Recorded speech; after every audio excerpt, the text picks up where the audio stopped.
a gente já tem uma primeira pergunta, que é como que os conceitos que a gente discutiu ontem, eles se refletem na prática, principalmente no PL. É, Nath, se você quiser começar a trazer trazer um pouquinho de flavor para esses conceitos, fique super à vontade. Sei que você tem uma apresentação de slides, então eu vou projetar aqui. Ótimo, bom dia a todos. É um prazer estar aqui com vocês. Eu acho que a gente pode começar o nosso papo de hoje dando um overview do que foi aprovado agora na Câmara. A gente sabe que houve algumas modificações no texto entre o Senado e a Câmara. Então, o que eu proponho para vocês é da gente entender como que os sistemas estão se apresentando nesse texto e como que eles se conversam. A Daniela está colocando. Pode passar já o primeiro, Dani, por favor. Isso, maravilhoso. Então, o que eu queria começar mostrando para vocês é que o texto ele se estrutura em torno de três eixos e uma variável que foi acrescentada na Câmara, que são os sistemas jurisdicionais, e eu tenho certeza que esse ponto vai ser melhor explorado mais para frente. Mas começando a gente entender, o PL ele traz, de um lado, uma estrutura de mercado voluntário, muito mais uma estrutura, mas um reconhecimento da existência desse mercado, e introduz no sistema brasileiro de mercados de carbono o sistema regulado. Então, o voluntário já existe, mas ele é reconhecido, e a gente traz regras de comercialização, e o regulado realmente é uma estrutura nova que se apresenta. Um ponto importante aqui para o Brasil é justamente os critérios de interoperabilidade, que é a entrada dos créditos do mercado voluntário dentro do mercado regulado e, juntamente com essa entrada, a gente tem a autorização para exportação, que também passa esse caminho. E, por fim, esse jurisdicional, que é um sistema que se liga na lógica do mercado voluntário, ele também está presente com alguns conceitos novos que foram introduzidos. Então, Dani, passa para o próximo, que é um pouco mais detalhado. Isso daqui é só para vocês entenderem os grandes blocos de raciocínio. E aí, aqui a gente já dá um passo além dentro desse sistema para entender do que a gente está falando. Então, nessa lógica que eu trouxe para vocês, de que o mercado voluntário já existente no Brasil, ele é reconhecido como um ambiente de negócios, a gente tem aqui no quadro verde, né, a figura, o conceito do gerador, que foi algo novo aí desse texto. Então, o gerador do projeto, que é diferente do desenvolvedor. Então, o gerador seria o proprietário da terra, o desenvolvedor é aquele que vai realmente colocar de pé aquele projeto. Ele passa por uma certificadora, que é o que vai transformar aquela ação em um crédito de carbono, e esse crédito de carbono, ele dentro do mercado voluntário, ele vai poder ser negociado por duas vias distintas. Então, um mercado organizado, que é essa figura do CRAN. Então, você pega o crédito de carbono, você passa por um processo de securitização, e com esse securitização, imaginem que é uma capa que vai envolver aquele crédito e levá-lo para o mercado organizado, também é conhecido como o mercado financeiro, e ele vai ter uma natureza jurídica de valor mobiliário nesse caso, e a tributação que vai incidir é a tributação do mercado financeiro. Essa é uma das vias de negociação possíveis no mercado voluntário, mas não é a única. A gente tem a venda direta, que é a tradicional, que é que já acontece hoje, ela é reconhecida e mantida nesse sistema, que o crédito, ele assume aí um contorno de fruto civil como um ativo transacionável, e ele vai ter uma tributação de ganhos de capital. Então, imaginem, no mercado voluntário, duas vias de negociação são abertas: a venda direta daquele desenvolvedor ao comprador, ou através do mercado organizado, que, nesse caso, passa por esse processo de securitização com esse ativo que foi introduzido, chamado CRAN. Todos eles chegam até o comprador. Eu deixo um pouquinho de lado o mercado jurisdicional agora e eu convido vocês a gente dar um pulinho ali no mercado regulado, para entender o que esse mercado traz. Então, o mercado regulado, que é aí a grande novidade do PL, a gente está introduzindo um sistema novo no Brasil que não existe, e você entra nesse mundo do mercado regulado se o seu ente enfim, eu não vou dizer industrial, porque é economy-wide o nosso sistema, então, o setor financeiro que tem emissões acima de 10 mil vai ter obrigações de relato, então ele vai ter que controlar e informar aquelas emissões, e 25 mil ele entra realmente no sistema regulado, que a gente chama de conciliação. Então, nesse sistema, para não me alongar, a gente vai ter um comitê interministerial, que é onde vai realmente passar as orientações gerais, e os órgãos mais executivos é o órgão superior deliberativo, que vai ter um comitê técnico consultivo dando subsídios, e um órgão gestor, que vai ser um órgão extremamente importante, porque ele vai cuidar realmente diretamente da regulação do ativo, da gestão desse registro. Uma novidade é essa Câmara de Assuntos Regulatórios, que é um órgão que foi trazido agora na Câmara. O CONARRED não é um órgão do mercado regulado, mas ele foi trazido ali umas atividades secundárias de controle que acaba que ele... acabei trazendo ele para cá para vocês entenderem que ele assumiu um novo posto nesse sistema.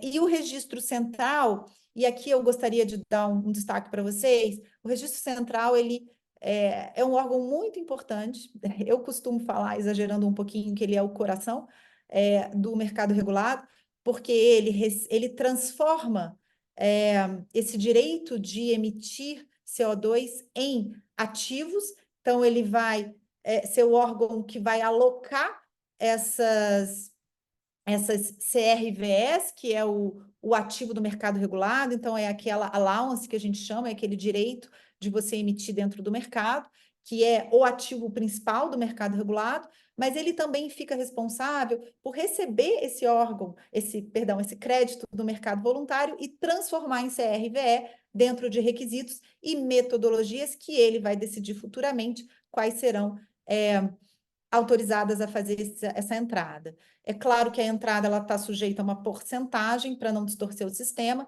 mas essa interoperabilidade ela é muito importante a gente falar sobre isso, porque é uma particularidade do nosso sistema, não são todos os regulados que vão autorizar isso, mas tendo em vista aí o nosso perfil agroflorestal no Brasil, faz muito sentido que os créditos NBS possam entrar por essa portinha, por essa legibilidade dentro do mercado regulado e permita a utilização desses créditos. Então, além da entrada, a gente tem também a autorização para exportação, que passa todos pelo registro central. Então, o registro central, ele permite ali a alocação de allowance, ao mesmo tempo que permite a exportação desse crédito, tanto para compra privada, tanto para o artigo 6º.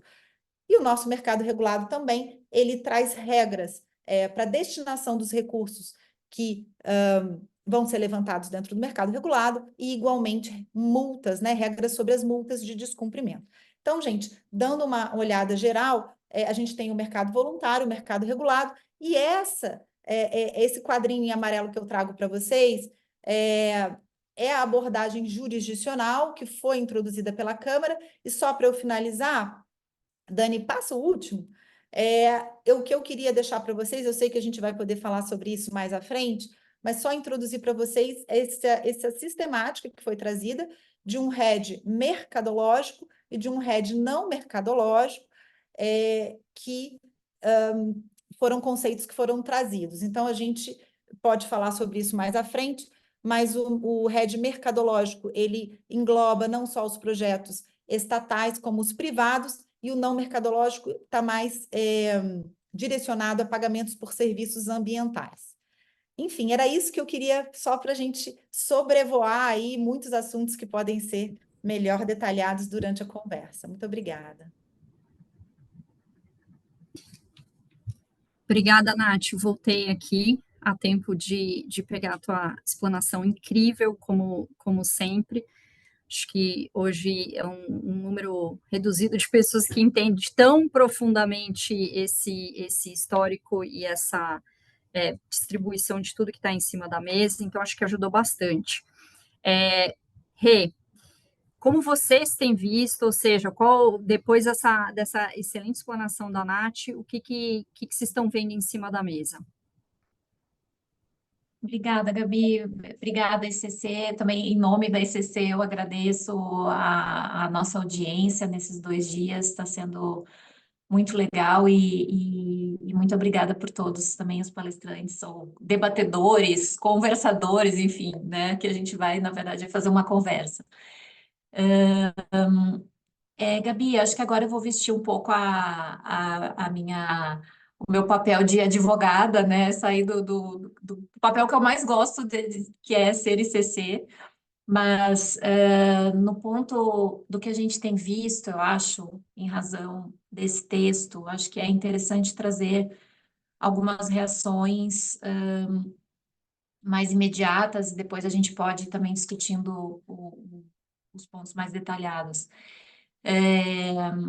Eu acho que um ponto que a gente precisa ter em mente é que a gente, nesse mercado, a gente está competindo com o mundo inteiro, né?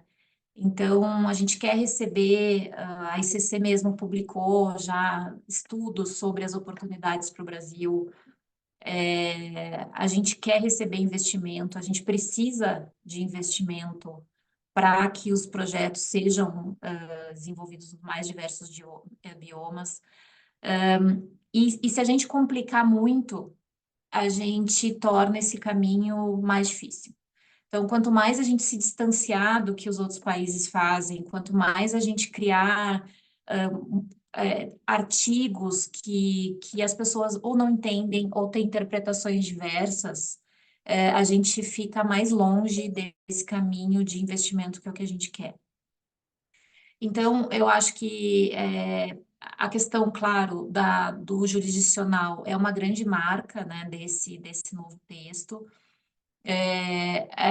Há um entendimento, e eu acho que houve um amadurecimento muito grande, isso é importante porque a sociedade passou a entender muito mais de mercado de carbono em razão de todos esses debates, mas no fundo, quanto mais a gente debate, mais vem uma ânsia de colocar textos para dentro de um assunto que já é complexo, né?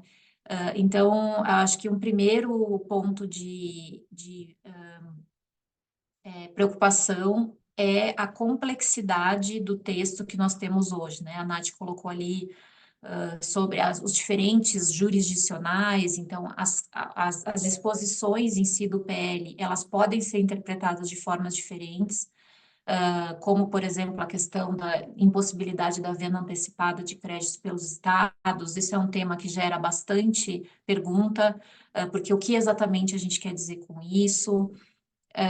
A questão, acho que um outro ponto de preocupação é a discussão sobre a aprovação de metodologias, porque todo o projeto, como a gente viu ontem na apresentação excelente do time da Way, todo o projeto ele se baseia em uma metodologia, e há metodologias que já são muito reconhecidas no mundo, e que se entende, até por uma questão de segurança jurídica e de investimento, que são internacionalmente aceitas, né?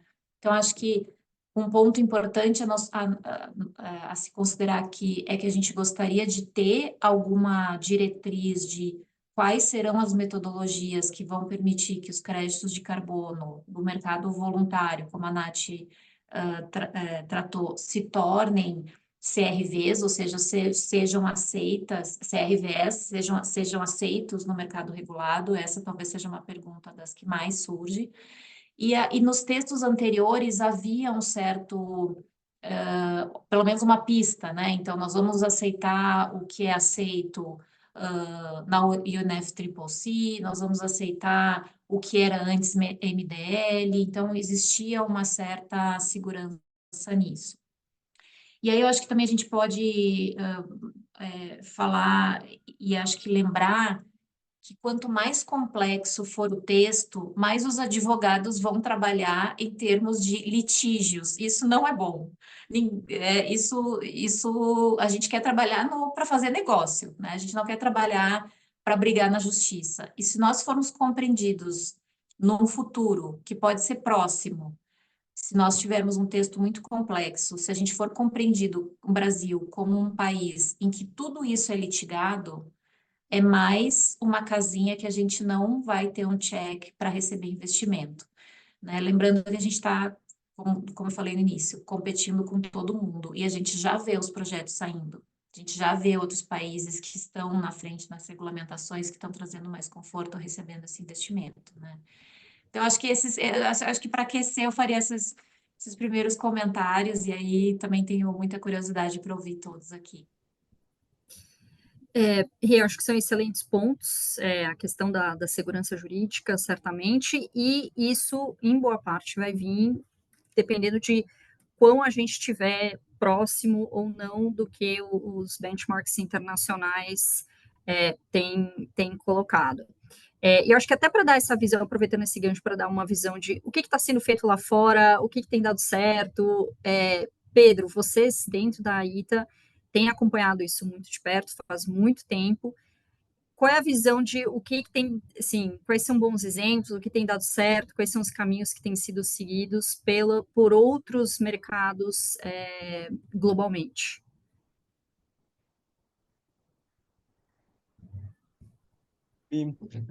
Bom, primeiro, obrigado pela oportunidade de participar. É um prazer aqui estar com um time de experts tão renomado e que eu também aproveito aqui para aprender um pouquinho.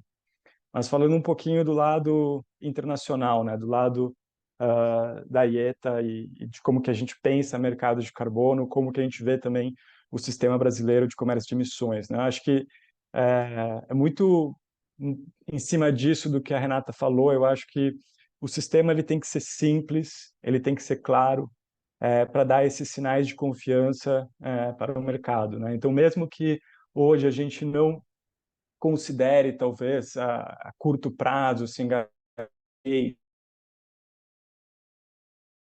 hoje ele tem que já estar, porque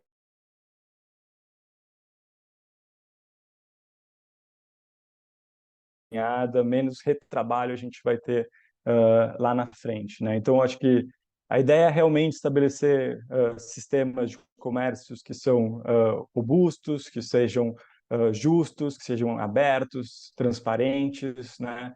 E que, eventualmente, tenham essa consistência entre as fronteiras nacionais, né? E acho que isso também facilita o nosso lado, né? E acho que é um lado também que a Gabi também está bem envolvida, que é o lado de capacitar as empresas, né, o setor privado de forma mais ampla, a entender o que são mercados de carbono, a entender as oportunidades que os atores podem ter dentro desses mercados, né?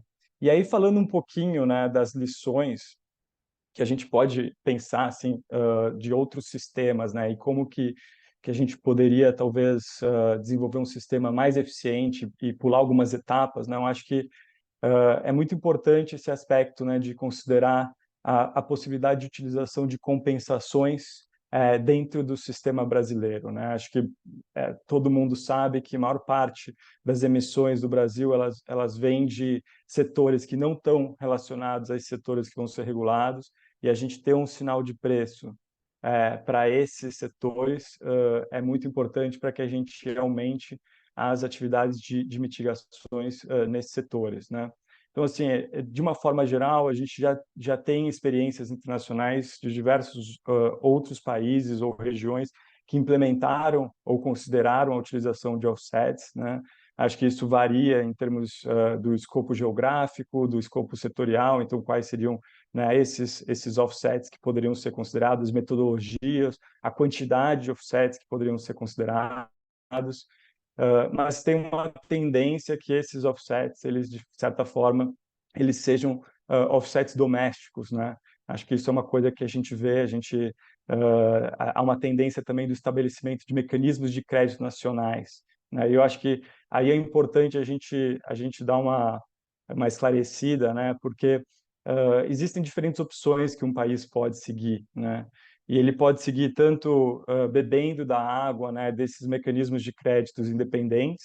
Eu acho que é uma coisa muito mais simples, acho que é uma coisa que consegue evoluir de uma forma muito mais rápida, mas evidentemente que pode haver situações em que o país gostaria de controlar mais os critérios, né? E assim ele poderia desenvolver o seu próprio sistema de crédito nacional, mas tem um custo administrativo, tem um custo de capacidade, e esse é um problema muito grande. Então, acho que esses são aspectos que o Brasil tem que considerar, e existem formas intermediárias, né? Formas que, basicamente, você poderia, eventualmente, trazer salvaguardas, trazer mais clareza para quais seriam os créditos a serem considerados, utilizando alguns elementos, né, que já vêm sendo desenvolvidos dentro do mercado voluntário, então terceirizando alguns elementos para que isso seja feito, né? Eu acho que esse ponto é um ponto assim muito importante no sentido da gente olhar no passado, né? Por exemplo, quando a gente fala do mercado regulado, dando sinal de demanda para o mercado voluntário aumentar o número do seu impacto, das suas atividades de mitigações, talvez o exemplo mais claro tenha sido no passado o EU ETS, né? Que foi, né, durante a sua segunda e terceira fase, né, o maior gerador de demanda para mecanismos do MDL, né? E aí, ao longo desse processo, né, o que acaba acontecendo são algumas mudanças econômicas, né?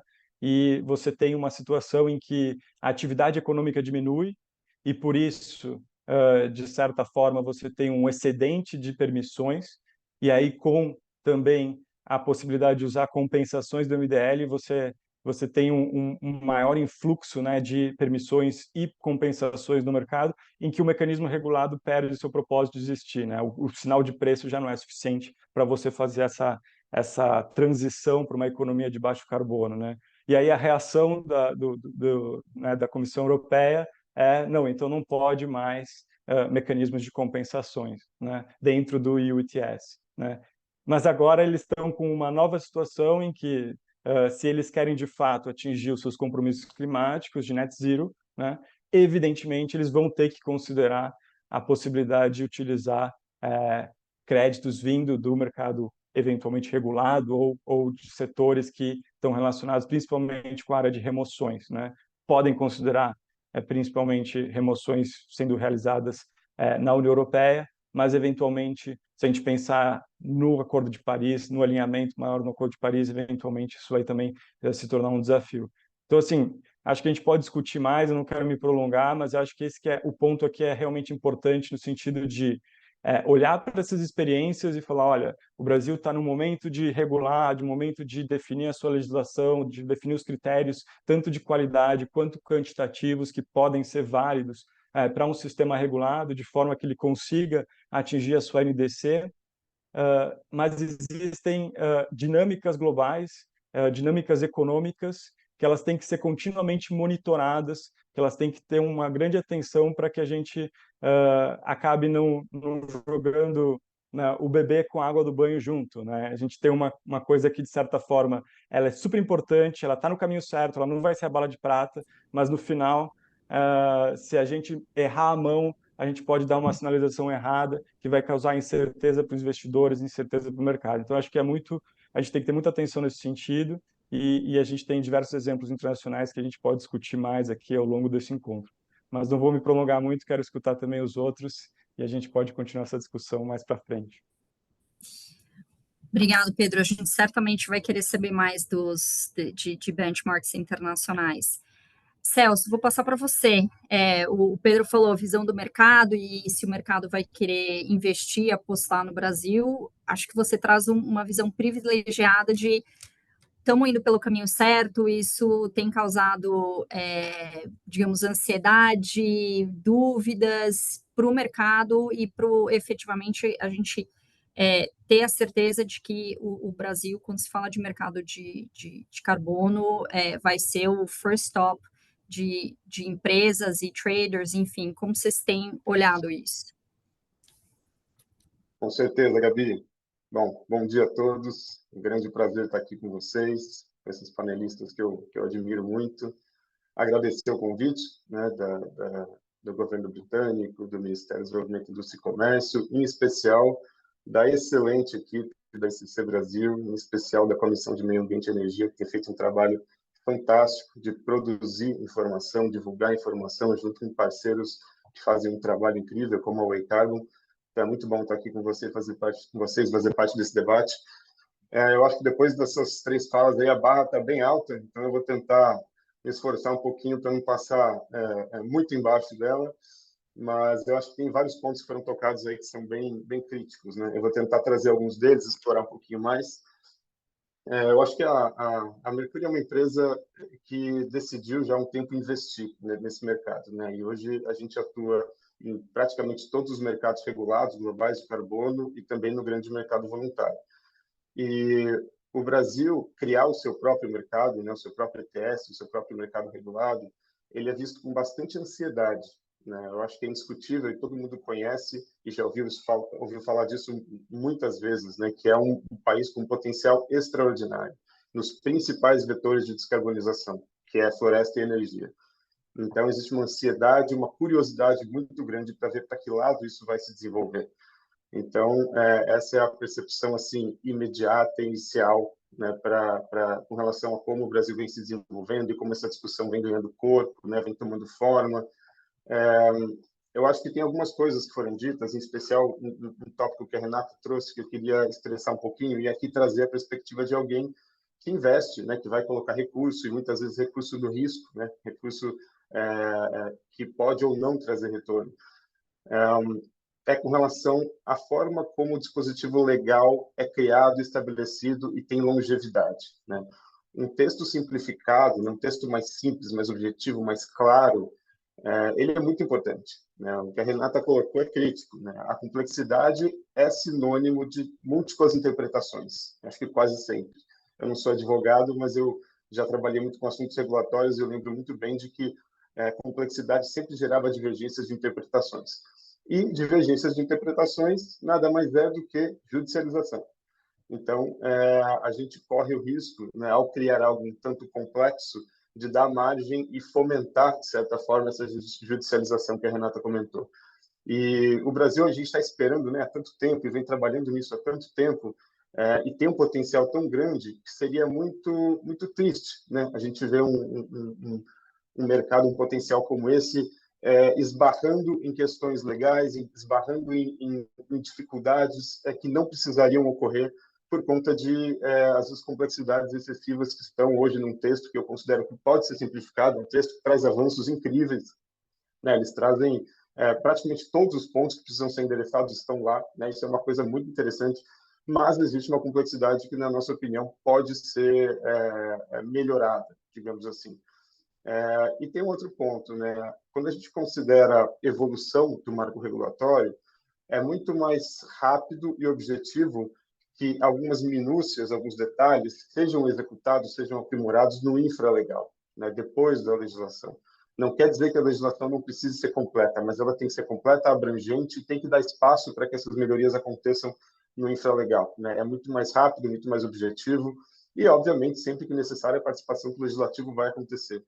Então, eu acho que criar esse ambiente, esse bojo legal para que o mercado se estabeleça e dar o espaço para que a regulamentação traga os detalhes, traga clareza e seja ajustada ao longo do tempo é bastante importante. Então, eu acho que esse é um ponto que está sendo bastante observado, né? A gente já tem exemplos, como foi dito pelos colegas, exemplos internacionais, alguns bem-sucedidos, outros nem tanto, mas uma coisa a gente vê em todos eles, todos estão em evolução, todos estão em mudança constante. Então, a gente precisa lembrar disso. E a gente precisa lembrar que, para que essa mudança aconteça, a gente não pode estar engessado, a gente não pode estar paralisado. A gente tem que ter flexibilidade e agilidade. Do contrário, o mercado de carbono, que é um mercado transitório, né, que ele existe para promover uma mudança e depois ele deve deixar de existir se a gente tiver sucesso, ele pode se arrastar por mais tempo ou até deixar de trazer o resultado que precisa trazer e a gente sofrer as consequências enquanto nação, né? Enquanto habitantes de um planeta que não tem, né, não tem plano B. Né? Então, eu vou parar um pouquinho por aqui. Acho que tem alguns pontos interessantes que a gente vai se aprofundar ao longo da conversa, mas acho que para essa conversa inicial eu vou parando por aqui, Gabi. Obrigado, Celso. Henrique, a Oi, de certa maneira, foi visionária, já tem aí muitos anos, e realmente nasceu com essa ideia, apostando que carbono, crédito carbono, ia ser uma grande ferramenta na descarbonização da economia global. E eu acho que esse ponto que o Celso colocou é muito verdade. E até numa conversa ontem que eu estava tendo, a gente tem que lembrar que essa é uma ferramenta transitória e que se a gente não aproveitar ela agora, pode ser que a janela a gente perca. Mas nessa visão já de muito tempo da Way, como as coisas têm evoluído, qual a perspectiva de vocês? Ou seja, o PL está indo num bom caminho, tem conceitos que a gente ainda precisa aprimorar, assim, quais são talvez os pilares que tenham que fazer parte desse PL? Obrigado, Gabi, pelo convite aí, o SCC pela parceria, né? Esse projeto tem frutos super interessantes, também da Oi aqui para todo mundo que está no painel, a turma que eu já conheço, a Natália, o Celso, ontem eu não encontrava com o Celso, a Renata e Pedro que eu estou conhecendo hoje, e aí, Gabi, eu acho assim, eu vou talvez botar uma cobertura no bolo aqui que o pessoal já soa, né? Porque acho que o recado está dado e talvez eu vou tentar ser mais objetivo no recado, né? Então, assim, antes de entrar nos meus 3 pontos, acho que a coisa mais importante e isso já foi dito, a relevância dessa regulação. Assim, o Brasil está atrasado, ponto. Isso é fato, né? A gente já poderia assim, ter movimentado antes, por exemplo, a Way Carbon se envolveu no PMR, né? Então, quer dizer, o Brasil já tinha as informações há 5, 6 anos para começar a avançar. Então, assim, a relevância da regulação e do esforço que está sendo feito para a gente ter clareza, né, transparência e regras aí para o mercado funcionar. E aí eu venho com 3 pontos, eu vou começar lá da Renata, realmente, acho que todo mundo repetiu o que a Renata falou em termos de complexidade, mas eu vou falar isso de outra forma, Gabi. Eu entendo o seguinte, o texto da forma que ele está, ele desvirtua, na minha opinião, o objetivo da legislação de se estruturar um sistema de comércio de emissões no Brasil. Então, essa é a primeira pergunta que a gente tem que responder qual o objetivo dessa regulação? Então, eu não estou falando que a questão do voluntário e outras questões que a PL tenta cobrir não sejam relevantes, mas, no meu ponto de vista, esse não deveria ser o objetivo da PL. O objetivo da PL é estruturar um sistema de comércio de emissões no Brasil. E o texto está completo porque ele está indo além deste objetivo. Então, o meu entendimento é isso. Não que outras questões ali não sejam relevantes, mas a oportunidade que a gente tem de trazer objetividade, de simplificar, de ter clareza, de evitar judicialização, de fomentar investimento e, acima de tudo, de atingir os objetivos de descarbonização do país, é a gente voltar para o princípio do objetivo de um sistema de comércio de emissões. Então, acho que a gente começa por aí, eu acho que está complexo exatamente porque, enfim, foi observada uma oportunidade de resolver outros problemas, talvez no lugar errado. Talvez a gente está tentando resolver a dor de cabeça com remédio para dor de barriga e tem lugar para as duas coisas, mas talvez não juntos no mesmo texto, tá? O segundo ponto, e aí eu pego um pouco o que a Natália traz, né, que a Natália explicou muito bem ali as dinâmicas, né?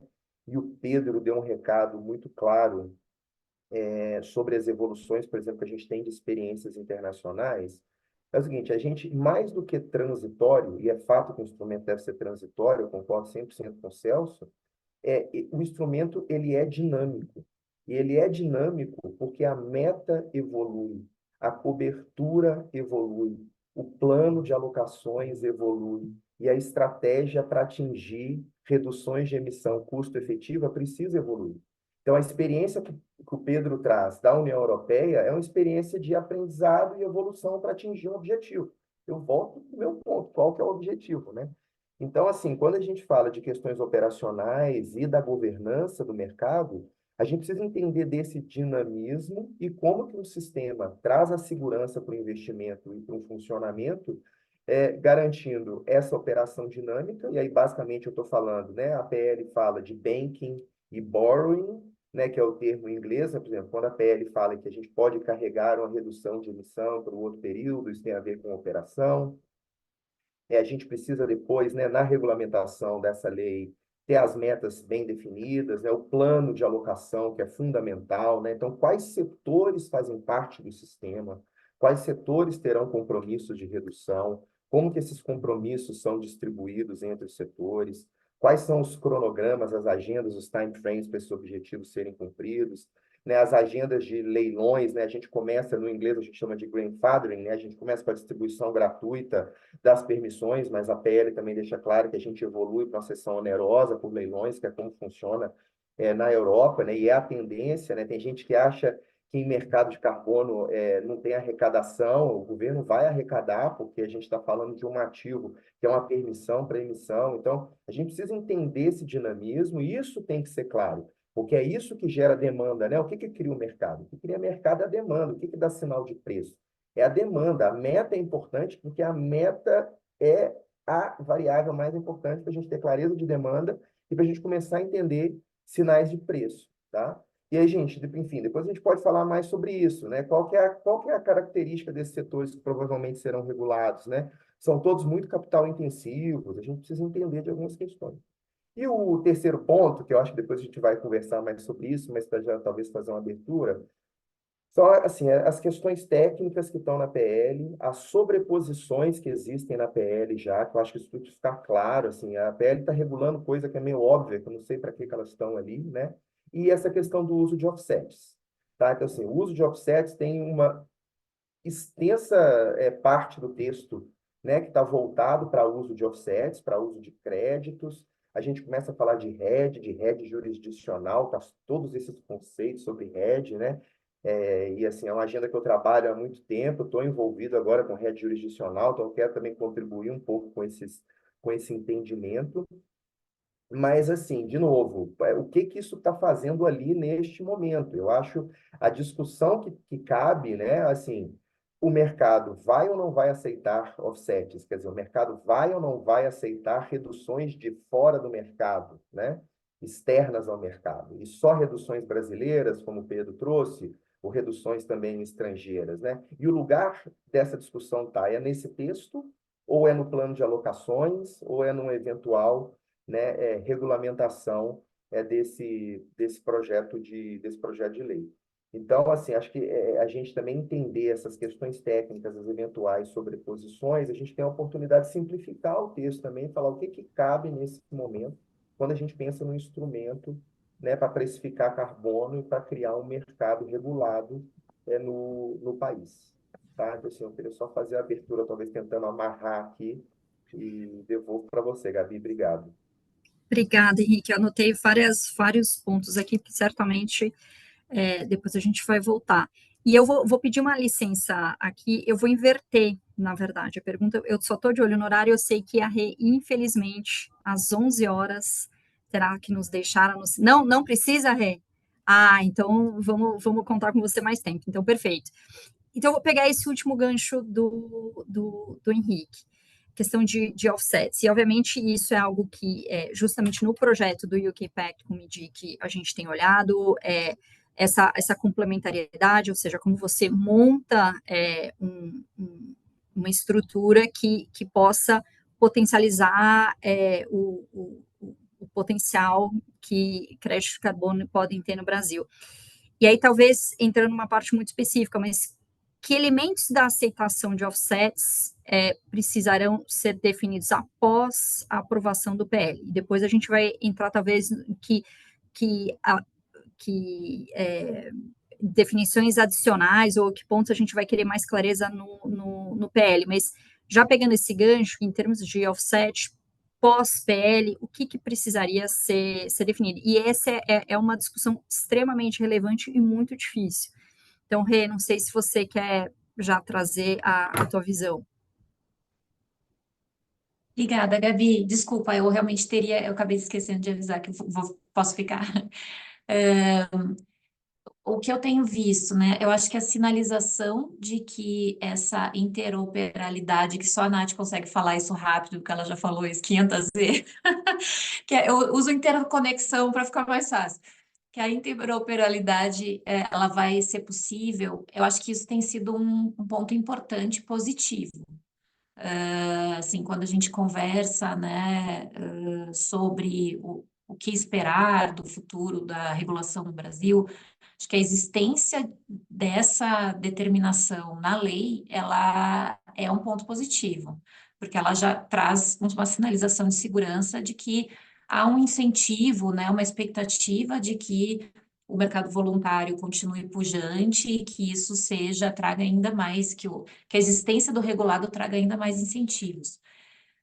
Eu acho que um ponto porque a gente tem que pensar que essa questão do uso dos créditos do mercado voluntário no regulado, ela é uma questão de política pública, né? Quais são os créditos que o governo quer que sejam utilizados? Se a gente pega o mercado da Califórnia, do percentual que é possível ser utilizado, se não me engano, 4% fica lá determinado que tem que ser do setor agro, né? Então, já se estabelece lá uma diretriz de onde o governo pretende e onde o governo quer incentivar. Então, eu acho que a grande questão que se coloca hoje é quais são, e aí volta no ponto das metodologias, né? Quais serão as metodologias aceitas e quais serão vamos dizer assim, as espécies de créditos que o governo vai incentivar.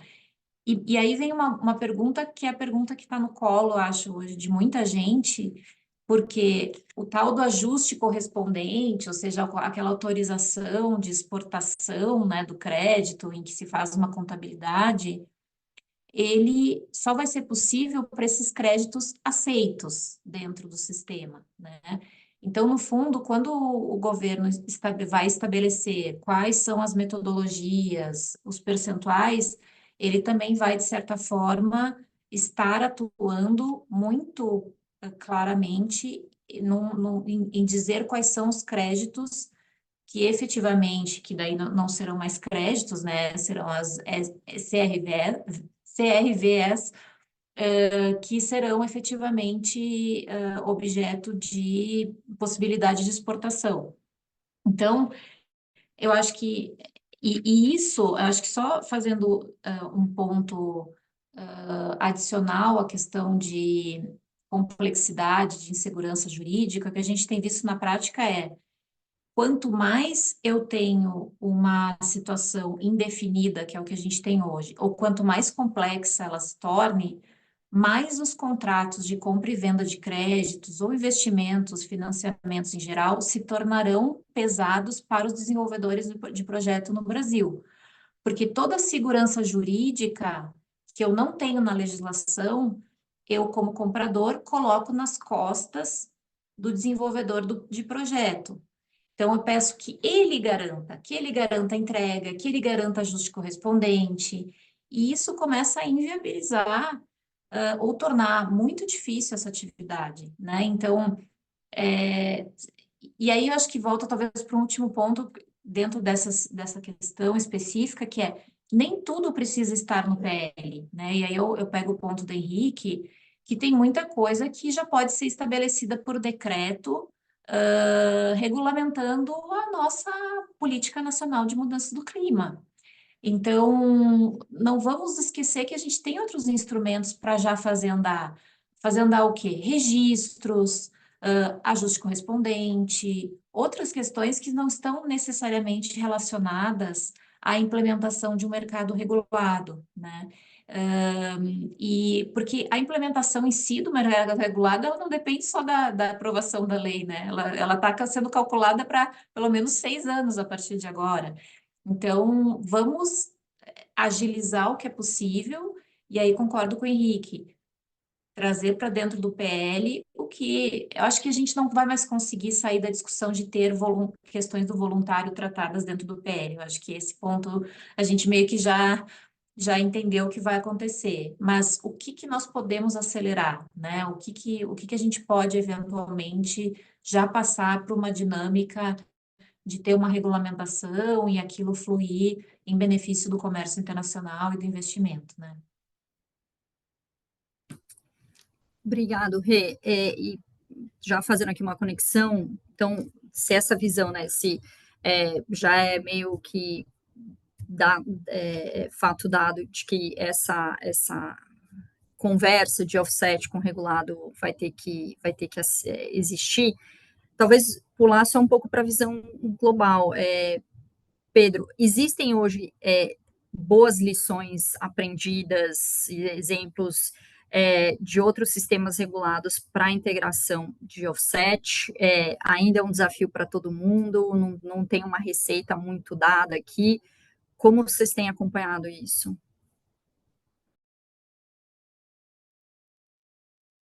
Bom, obrigado, Gabi. Bom, acho que uma coisa acho que é clara, né? Essa questão que é uma tendência, né, de convergência entre o mercado voluntário e o mercado regulado, né? Isso é uma coisa que a gente tem percebido.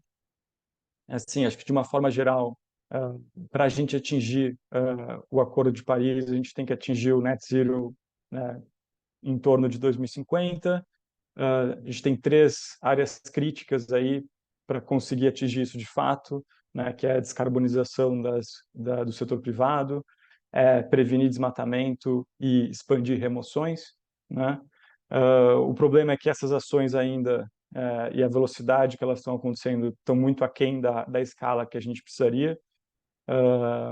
E, de certa forma, é um desafio, né, você desenvolver essas novas tecnologias, são custos elevadíssimos para algumas áreas, para alguns setores, né, e os incentivos ainda não são suficientes. Então, o que a gente tem é que a gente precisaria criar incentivos para que isso acontecesse.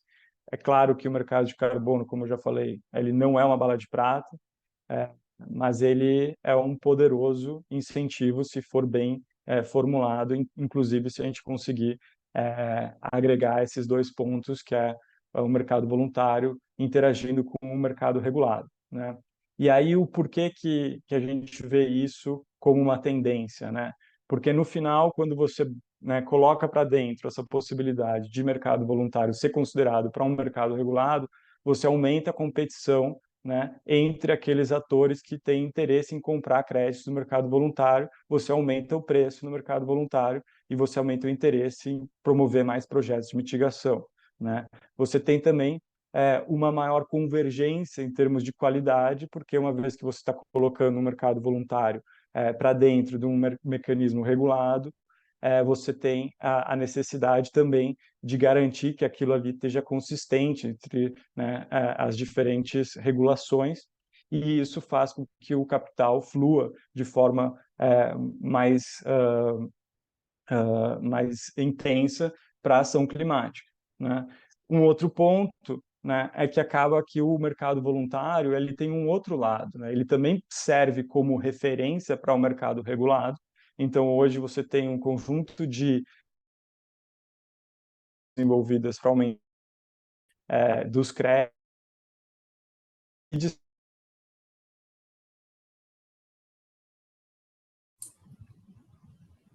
Perdemos um pouco o Pedro aqui. Dá 2 segundinhos para ele, para ver se ele volta. Pedro, você travou. Vamos fazer assim, eu vou passar para a Nath, depois a gente retoma o Pedro quando ele voltar. Nath, você tem seguido isso também faz muito tempo. Quais são as tuas sugestões em termos de offset aí na regulação mesmo? Obrigada, Gabi. Eu não poderia ter ouvido... Pedro, você voltou? Você caiu um pouquinho, aí eu peguei aqui o bonde, daqui a pouco a gente te devolve a palavra. Claro, fica à vontade.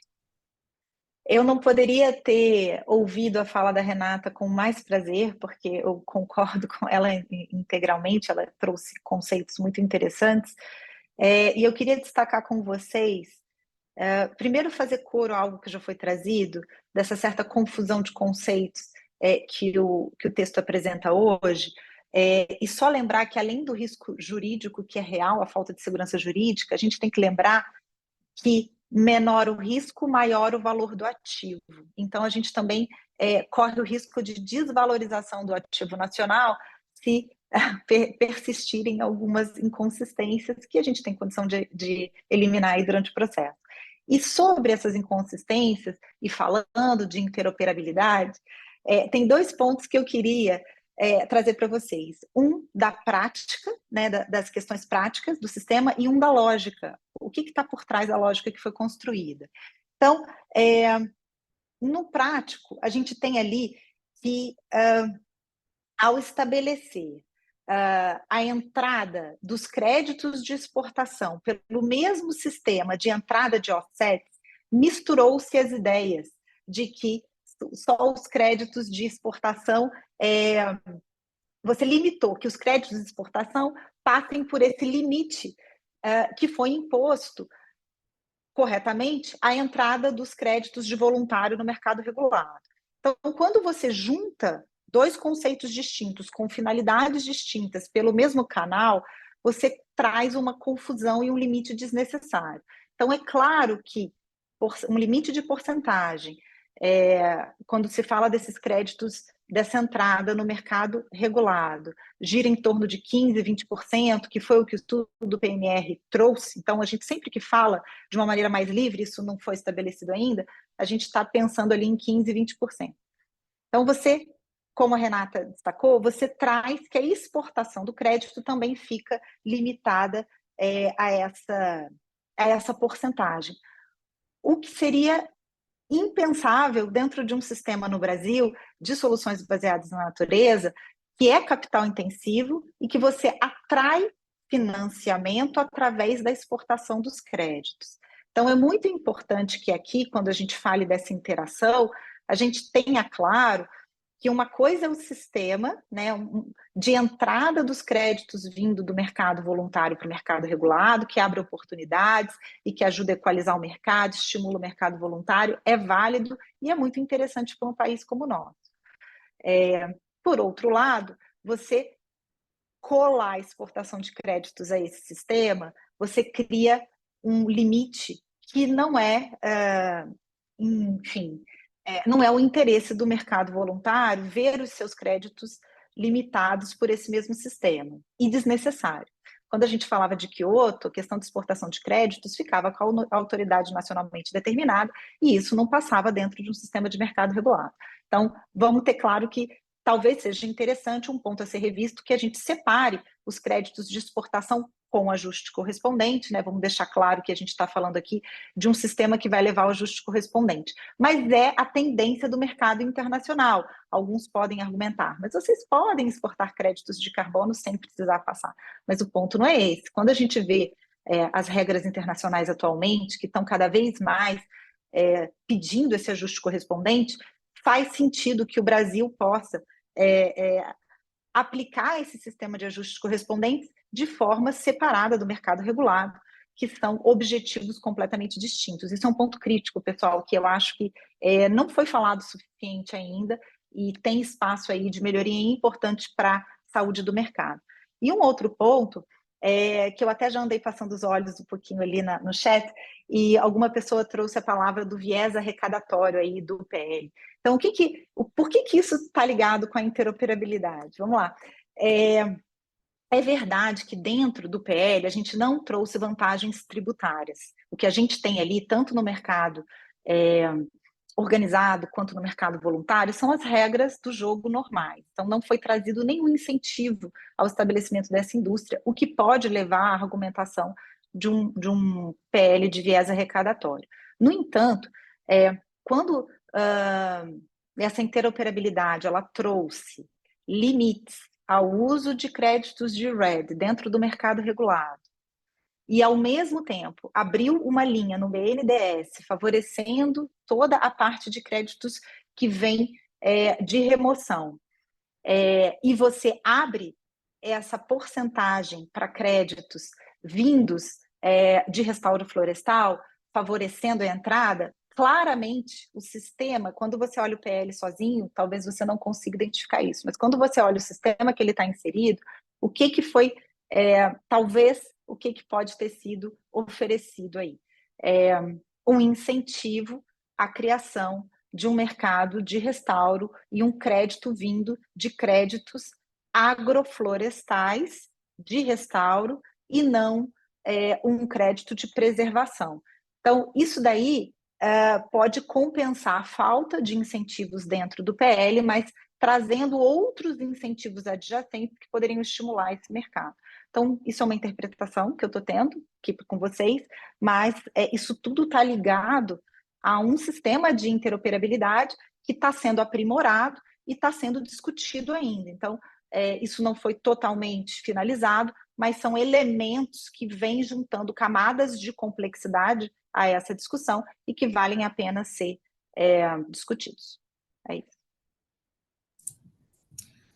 Obrigado, Nath. Celso, vou passar para você de novo. Na perspectiva de quem, assim, o core business são os créditos, como vocês têm visto isso, o que seria, digamos, o wish list em termos de aceitação de offsets pós aprovação do PL? Gabi, obrigado pela pergunta. Eu acho que tem 2 pontos breves que eu vou tentar trazer aqui da forma mais objetiva possível, mesmo sendo pontos que não são simples, né? Acho que o primeiro deles, eu vou pegar um case, né? Pegar um exemplo que é o exemplo do jurisdicional. Foi dito bastante, inclusive até nas perguntas, né? Tem no Q&A, tem alguma coisa com relação à simplificação, o que poderia ser simplificado e tal. E eu acho que o exemplo do jurisdicional é um caso. Por quê?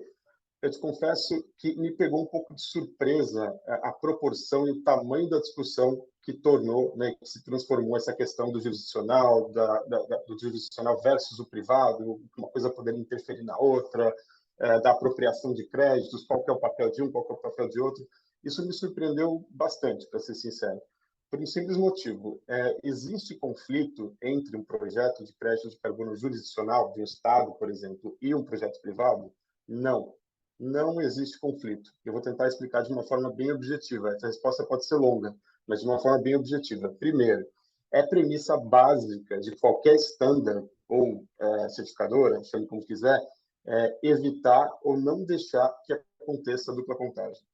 Então, se existe um projeto de carbono jurisdicional estadual e existem projetos de carbono privados dentro dessa jurisdição, independente da vontade de qualquer um envolvido nesse processo, a certificadora vai fazer o desconto. Então, tudo que for gerado por projetos privados vai ser descontado do jurisdicional, mesmo que for em estándares, em padrões diferentes. Isso é muito importante. Então, isso não acontece. Tá? Esse conflito não acontece. O privado vai continuar acontecendo da mesma forma e vai ser descontado daquele que o jurisdicional, que o Estado ou que o governo faria jus, né? Não existe oportunidade de ter dupla contagem por esse motivo. E um outro ponto bastante importante, uma vez que o Estado gera bastante informações em termos de linhas de base, de necessidades de ações para conter o desmatamento e a degradação, isso pode ser muito utilizado para o desenvolvimento de projetos privados também. Então, isso, de certa forma, ajuda, facilita, incentiva os projetos privados. E um outro ponto importante, né? Se um proprietário de terras, por exemplo, fala, não, eu não quero fazer meu projeto para ser descontado, mas eu também não quero participar do jurisdicional, não quero ser beneficiado pelo jurisdicional, então eu quero que o meu projeto esteja fora. Isso a certificadora também já contempla, né? Se o proprietário entrar em contato com a certificadora e falar, olha, aqui está o polígono da minha área, aqui está a comprovação da propriedade, eu quero que ela seja excluída. Mais uma vez, o standard vai diretamente excluir na fonte, é um desconto em fonte, digamos assim. E o Estado, a jurisdição, nunca vai ver, nunca vai sequer receber esse crédito. Então, aquilo que foi criado na lei hoje para se proteger desse tipo de coisa já existe na prática. Então, assim, tudo bem, eu entendo, talvez deixar claro no dispositivo legal, alguma coisa relacionada a isso, não tem problema nenhum, até porque as coisas se conversam na mesma linguagem. Mas eu acho que a forma como foi colocada traz mais dúvidas do que esclarecimentos. E ela pode, inclusive, limitar ou comprometer a aplicação dessas práticas já criadas, né, para evitar dupla contagem pelos estándares. Entendam que os estándares, o que eles têm é a reputação deles, o que eles têm é o lastro que eles oferecem aos créditos que eles certificam. Então, eles não podem se dar o luxo de emitir créditos que não tenham um mínimo de confiabilidade. A gente viu que tem algumas crises de credibilidade acontecendo agora e eles estão se mexendo, trabalhando, se atualizando para que isso seja revertido. Então, hoje, a reputação de um standard é o principal ativo que ela tem. E ela não vai deixar que isso se perca por conta de fragilidades tão óbvias quanto uma dupla contagem como essa. Então, acho que esse é um ponto importante que pode ser, sim, simplificado. E agora, para terminar rapidamente o outro ponto, é com relação à qualidade, à integridade, como os mercados internacionais vão enxergar esse produto do Brasil, né, inclusive do regulado. o mercado está cada vez mais qualificado. A gente percebe consumidores perguntando sobre qual metodologia foi utilizada, quais os labels, né, os selos adicionais que foram conquistados, se vai ter ajuste correspondente, qual o impacto na biodiversidade, qual que é a participação dos povos e comunidades tradicionais. Então, isso tudo a gente não via há pouco tempo atrás. Agora, esses compradores estão perguntando, estão exigindo esse tipo de coisa. E a gente tem agora a oportunidade de criar esse sistema já percebendo essa tendência de um consumidor exigente, que só vai aumentar. Então, a gente tem condições de criar algo com a barra já alta o suficiente para que o nosso produto seja um produto premium, não gosto muito desse termo, mas que seja um produto bom, de qualidade, com integridade, que seja interoperabilizável. Acabei de criar, viu, Renata? Essa eu acho que nem a Natália conseguiria falar, porque está errado. A Renata só falou as palavras corretas. Então, um produto que tenha aceitação global, que seja bem percebido, que atrai investimento para que essa máquina gire, né? Então, essa é a oportunidade que a gente tem, a gente não pode abrir mão dela. A qualidade e a barra alta para a questão de integridade e adicionalidade. Vou parar aqui, que acho que eu já passei um pouco do meu tempo. Não, acho que foi ótimo, Celso. E, na verdade, tem a terceira pergunta, mas ela basicamente também, de certa maneira, já apareceu aqui nos Q&As, então já vou pegar esse gancho e a gente entra no Q&A de quem está nos assistindo aqui. E acho que o Habib Neto colocou de maneira muito sucinta aqui, o texto do PL do Senado enviado à Câmara, PL 412/2022, atenderia os pontos aqui levantados sobre a importância de simplicidade nas regras e segurança jurídico-econômica. Que pontos desse texto poderiam ser ajustados? Eu acho que essa última pergunta é o ponto de milhão aqui, que todos nós temos interesse. Então, aí, talvez na visão separada de cada um de vocês, que outros pontos podem ser ajustados dentro desse framework, né, que vocês colocaram, de ser algo dinâmico, simples, que gere segurança jurídica, que não tente colocar, o Henrique colocou isso muito bem, que não tente trazer para o PL uma série de coisas que poderiam ser feitas reguladas de outra maneira. Talvez, Henrique, vou começar por você, então, já pegar esse gancho. Não, legal, Gabi. Assim, eu acho que tem um ponto que eu gostaria de começar, assim, isso é mais uma reflexão, tá? Porque, assim, inovações também são questões que incomodam enfim, acho que é o papel das inovações incomodarem. Aí os colegas aqui podem até me corrigir, assim, mas eu desconheço um mercado que fala de reduções líquidas. Eu acho que isso é um outro ponto que não foi trazido agora até o momento, né? Mas isso é uma coisa, assim, inovadora e que me preocupa, né? De novo, a gente volta. O objetivo do mercado é a redução de emissões e, assim, trazer uma visão de reduções líquidas, né? Traz complexidade, assim, acho que é uma agenda fundamental, né? Igual a gente tem o exemplo aí, o Pedro trouxe da Europa agora, créditos de remoção para garantir que os compromissos net zero sejam cumpridos, né? Mas eu desconheço um mercado que trabalhe com esse conceito de reduções líquidas, né? Quer dizer, abater aí das emissões as remoções.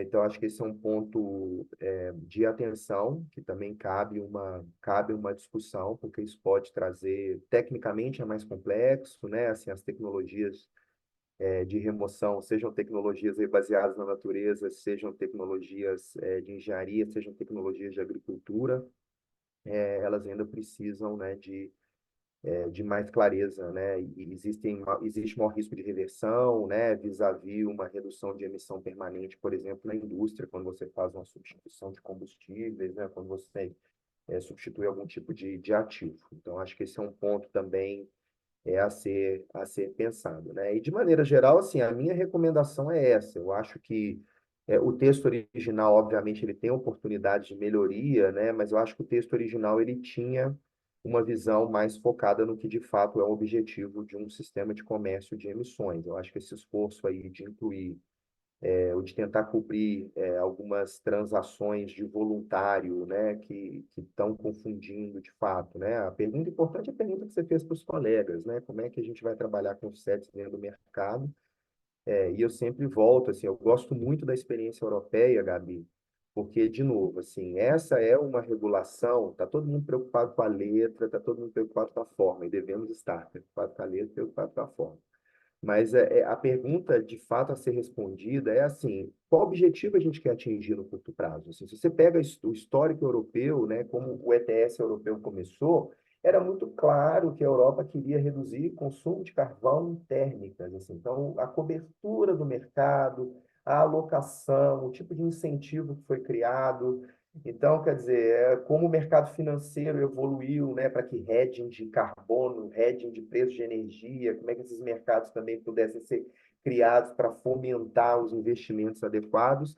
E, enfim, depois isso vai crescendo para outros setores, né, a meta vai se ampliando, né, então depois a aviação entra, e isso vai se expandindo, é o dinamismo que a gente falou no princípio. Então, na minha visão, é isso. Eu acho que toda a parte do texto ali que tenta cobrir questões de transações voluntárias que não dizem respeito, de fato, à aceitação de offsets no mercado, né, que é o que, no meu entendimento, caberia ao texto, a gente tem oportunidades de simplificação. E tecnicamente, né, o Celso trouxe essa, né, alguns dos exemplos que eu tinha sobre posições, né, que é isso também, o mercado voluntário, ele tem essa preocupação com dupla contagem, né, então, assim, isso já está resolvido de outras formas, né, ou estará resolvido, os padrões jurisdicionais, R3, JNA, já obrigam o ajuste. A gente está vendo o Verra avançando, né, na revisão da metodologia de hedge no mesmo caminho, as linhas de base tendem a ser jurisdicionais, ou seja, a convergência contábil é um esforço que o mercado voluntário está fazendo, independente da regulação do Brasil, isso é uma preocupação internacional. Então, assim, acho que tem espaço para essa simplificação e talvez a gente repensar essa questão do líquido, né? Qual que é o objetivo de trabalhar com emissões líquidas nesse momento? Prós e contras, né? E que tipo de inovação o Brasil estaria criando e se isso é positivo ou negativo. Me parece que mais complica no curto prazo do que beneficia. Eu acho que a PL se ela trouxesse a PL mais o plano de alocação, né? A gente precisa ter clareza o que o Brasil espera em termos de redução de emissão, de investimentos e de ação dos setores regulados no curto prazo. O que a gente espera, né? Qual que é a estratégia para o mercado contribuir para que a NDC brasileira seja cumprida. Além das reduções que estão fora da NDC. Tem pergunta aí também no Q&A. Assim, desmatamento é fundamental, gente. Mas a gente precisa entender que o desmatamento não é, né? Não é um setor que está dentro do mercado aqui. A gente precisa de outros mecanismos para lidar com o problema do desmatamento. Tá? Que pode ser carbono e, obviamente, a gente precisa de comando e controle, né? A gente precisa resolver o problema de uma vez por todas. Tá? E aí aproveito, Gabi, para já agradecer a oportunidade de fala aqui e o convite. Mas não vai embora, Henrique, a gente ainda vai te Vai, eu achei pedir que já era mais a última fala aqui, a perguntas. gente tem Não, tempo. eu sei que Vai, agora então que pode ser começou a ficar você. quente aqui, todo mundo sendo com as perguntas muito complexas que estão chegando aqui pelo site, mas então não Vambora. foge ainda.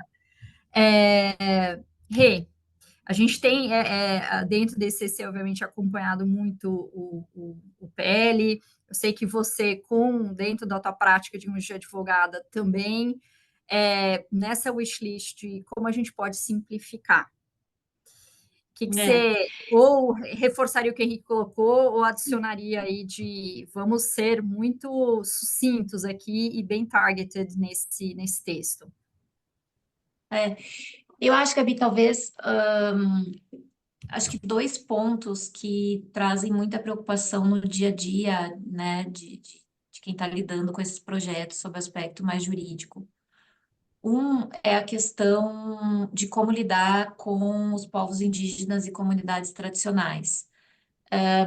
Acho que, assim, eu, a Nath, enfim, a gente trabalhou, acho que muito no início para não misturar tudo isso, mas eu acho que agora, já que parece que vai entrar tudo mesmo no PL, então talvez façamos um esforço para não complicar mais também nesse ponto, porque acho que a gente precisa de um procedimento, né, que estabeleça o consentimento informado, livre, prévio, tal do FPIC, né, que se chama internacionalmente dessas comunidades. E esse é um ponto crucial, porque a gente tem, eu acho que uma oportunidade muito grande nesse governo que tem um olhar para essas comunidades, mas, ao mesmo tempo, a gente precisa ver o que precisa fazer na prática, né? Então, o que eu preciso para investir? Essas comunidades, elas querem o investimento. Então, o que eu preciso para investir? Hoje, esses projetos nessas áreas estão ficando de lado. Hoje, quando a gente tem uma oportunidade de investimento, o investidor olha, onde tem comunidades? Esses são os primeiros lugares que eu começo a excluir. Então, assim, para ser bem claro, né? Então, se a gente vai tratar, e eu concordo totalmente com o Henrique que a gente está fazendo uma miscelânea, mas se vamos tratar, vamos então estabelecer como vai se dar minimamente a nossa lei de biodiversidade, já estabelece um procedimento para esse consentimento. E mais do que isso, eu acho que o PL tem um ponto importante que ele traz claramente a autonomia desses povos. E esse era um ponto que gerava muita discussão. Quem tem que autorizar, para que órgão eu vou correr, carta de quem vai assinar. Então, eu acho que o PL trouxe uma sinalização importante da autonomia, mas ele não resolve a questão de como vai se dar o consentimento, e mais, nessa ânsia de proteção, veio aquele artigo que traz que os projetos de remoção, 50% dos créditos irão para as comunidades, e de REDD+, 70% irá para as comunidades, dos créditos, não do resultado. E aí a gente começa, como eu falo, na ânsia de proteger, desproteger, porque se a gente não gera interesse nos projetos, a gente deixa essas comunidades à margem do que está sendo do investimento. E o que eu não sou economista, nem consigo calcular o retorno dos projetos, mas o que eu tenho ouvido é, com esses percentuais se torna inviável economicamente desenvolver um projeto nessas áreas, a não ser que o investidor esteja investindo a fundo perdido. Eu não tenho interesse nos créditos, eu vou fazer uma atividade quase que beneficente e vou investir. Bom, aí tudo bem. A gente está falando de um outro tipo de investimento, né? Mas se eu quero gerar um interesse mercadológico nessas áreas, e vejam bem, as comunidades querem isso, elas precisam disso.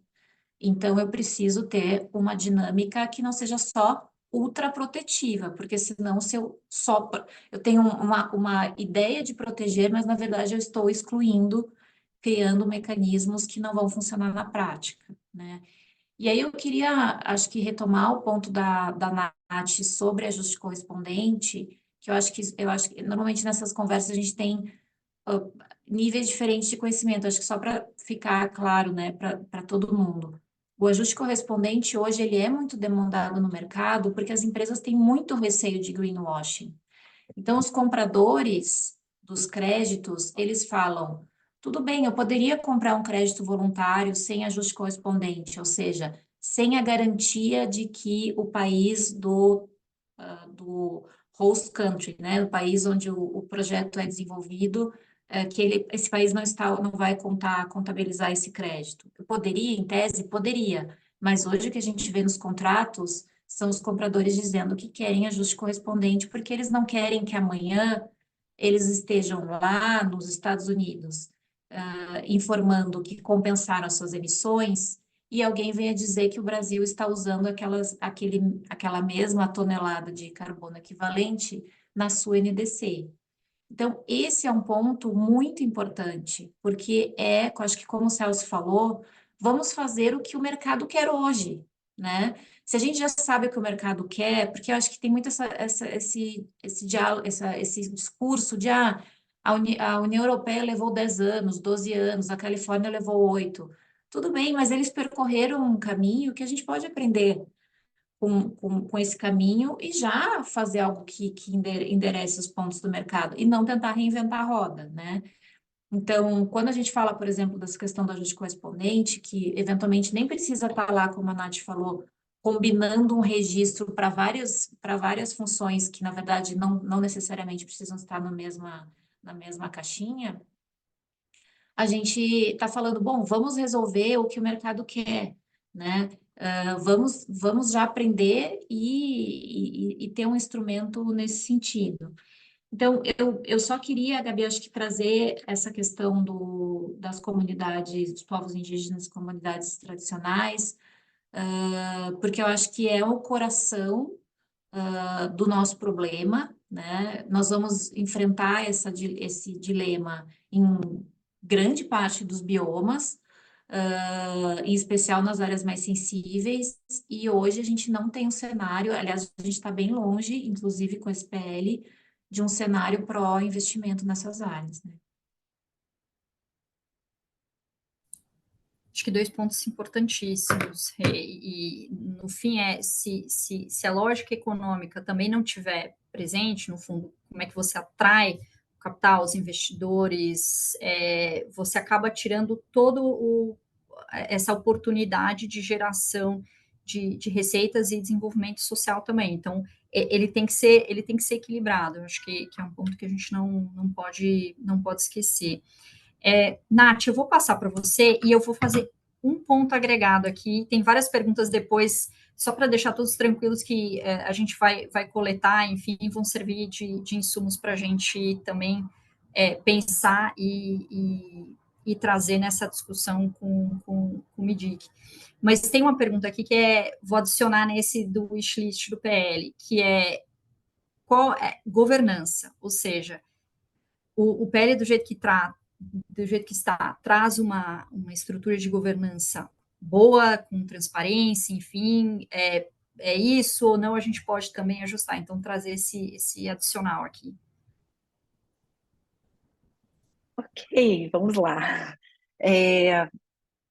Primeiro ponto que eu queria trazer para vocês é que dentro da linha do que o Henrique trouxe, quando a gente fala de uma lei de mercado de carbono, o ideal é a gente ter uma lei quadro, uma lei programática. Então, que a partir dali depois a gente possa se desdobrar. E a verdade é que o PL tomou um caminho de detalhamento nesse momento que é inadequado, né? A gente pode subir um pouco para um nível mais conceitual e deixar o detalhamento posterior, e isso faz sentido, e isso seria a melhor técnica, sem dúvida nenhuma. Então, o que a gente puder descomplicar, eu faço coro perfeitamente ao que foi trazido aqui. Reforço o ponto jurisdicional que o Celso colocou, existem previsões que são de difícil compreensão ainda, a gente até entende que o objetivo foi trazer esclarecimentos, mas a própria metodologia, né, a própria certificadora já resolve boa parte dos pontos, então talvez um esforço de compreensão seja necessário agora, porque a verdade é que a gente caminhou muito no amadurecimento da compreensão do que é um mercado regulado, a gente caminhou muito no mercado voluntário, a gente falou sobre a geração do crédito, comercialização a gente falou um pouco menos, estamos falando ainda, mas jurisdicional, pessoal, entrou na discussão há menos tempo, então existe muita incompreensão. E a verdade é que a tendência é que a lógica jurisdicional se instale. Quando a gente fala de RED, já é muito reconhecido que, inclusive pela Verra, que a tendência é adotar essa lógica. Mas para os projetos de remoção, também isso está vindo. Então, a gente entender o que significa em termos de linha de base, estruturação, valorização da credibilidade do sistema é importante. Então, vamos talvez colocar um esforço extra em discutir jurisdicional para aumentar a compreensão de todos sobre esse ponto. 2 pontos ainda me incomodam muito no texto. Um é o controle a incerteza sobre as metodologias que serão aceitas no mercado regulado. Justamente quando a gente fala dessa interoperabilidade, a gente ter certeza ou a gente entender a lógica de aceitação dessas metodologias garante os investimentos agora. Um projeto de carbono, todo mundo sabe, bom, é de conhecimento geral, que ele é uma estruturação longa. Então, para você conseguir trazer os recursos, estruturar aquele projeto, você não pode descobrir 2, 3 anos depois que aquela metodologia que você investiu agora não vai ser aceita. Então, isso traz uma instabilidade muito grande. Então, seria importante a gente poder caminhar com a lógica. Você não precisa nomear as metodologias, é claro, dentro dessa lógica programática da lei, mas você pode colocar o racional de aceitação. Isso daí seria muito bem-vindo. E a questão também que já foi colocada aqui do ajuste correspondente poder ficar num sistema fora do mercado e não subordinado a uma lógica regulatória que é para trazer um mercado regulado e não assegurar ajuste correspondente aí para o mercado. Então, a gente poder separar ajuste correspondente para um sistema fora do mercado regulado seria também muito bem-vindo.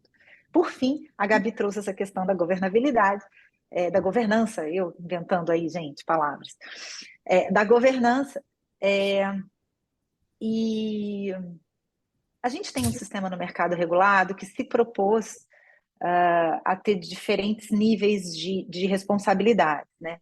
E uma reflexão que foi trazida foi justamente, talvez, um certo controle em poucos órgãos de muita responsabilidade. Houve um caminho entre o Senado e a Câmara de estabelecimento de novos órgãos, por exemplo, aquela Câmara de Assuntos Regulatórios. A gente houve também ali um comitê consultivo que foi fortificado, digamos assim, mas a gente ainda tem um sistema subordinado a uma estrutura de governo. Algumas pessoas trazem que seria interessante a gente pensar numa estrutura, talvez, com mais independência, no modelo de uma agência regulatória, como uma CVM, por exemplo. Mas isso é uma discussão que eu não vejo, na verdade, ganhar força, para ser muito sincera. Eu acho que o que está sendo procurado agora é trazer mais pesos e contrapesos dentro do sistema que foi estabelecido, do que puxar essa governança para fora. Houve um caminho interessante que foi colocado, inclusive com a participação de entes regulados, não na Câmara decisória, mas na Câmara consultiva, e talvez nesse ponto poderia ser aumentada a participação e o peso da opinião dos entes regulados. Talvez seria interessante poder caminhar um pouco mais nesse ponto. Obrigado, Nath. Acho que pontos excelentes aqui. Pedro, você sempre traz essa visão, com toda a experiência que a gente já tem, acho que foi até a Reonat que colocaram, né? A gente já tem países que poderiam ajudar a gente, pelo menos, a encurtar essa jornada nossa de, isso aqui não dá certo, isso aqui é algo interessante. Na visão da IETA, olhando o PL, o que são pontos, talvez, que precisem de atenção, ou princípios para a gente ter muito em mente dentro desse processo, dessas discussões? Bom, Gabi, vou tentar ser breve também para que o meu Wi-Fi consiga resistir aqui. Eu percebi que se eu for para frente, meu Wi-Fi cai, então eu tenho que ficar nessa posição com uma antena. Então vou tentar ser rápido. Acho que eu só poderia concordar com o que já foi falado. Todos os pontos muito, assim, acho que é muito válido tudo que foi comentado aqui. Acho que um ponto importante, se a gente quer simplificar, é justamente esse último aspecto que a Natália trouxe de governança, porque basicamente uma lei ela tem que estabelecer os critérios de governança para futuro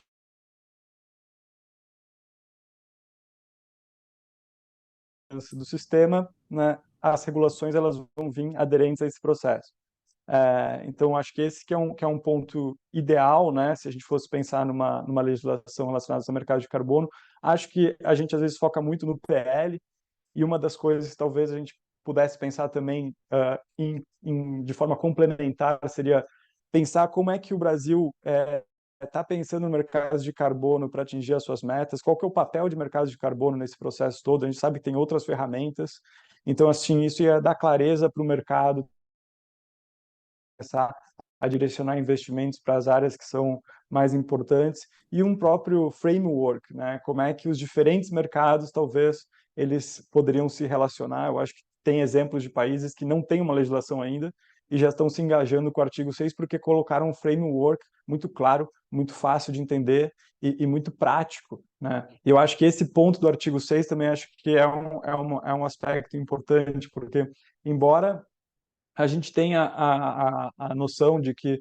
esse seria talvez uma forma interessante você rastrear todas essas unidades que estariam sendo transacionadas e contabilizadas para a EC brasileira dentro de um registro centralizado ao redor do SBCE, acho isso válido.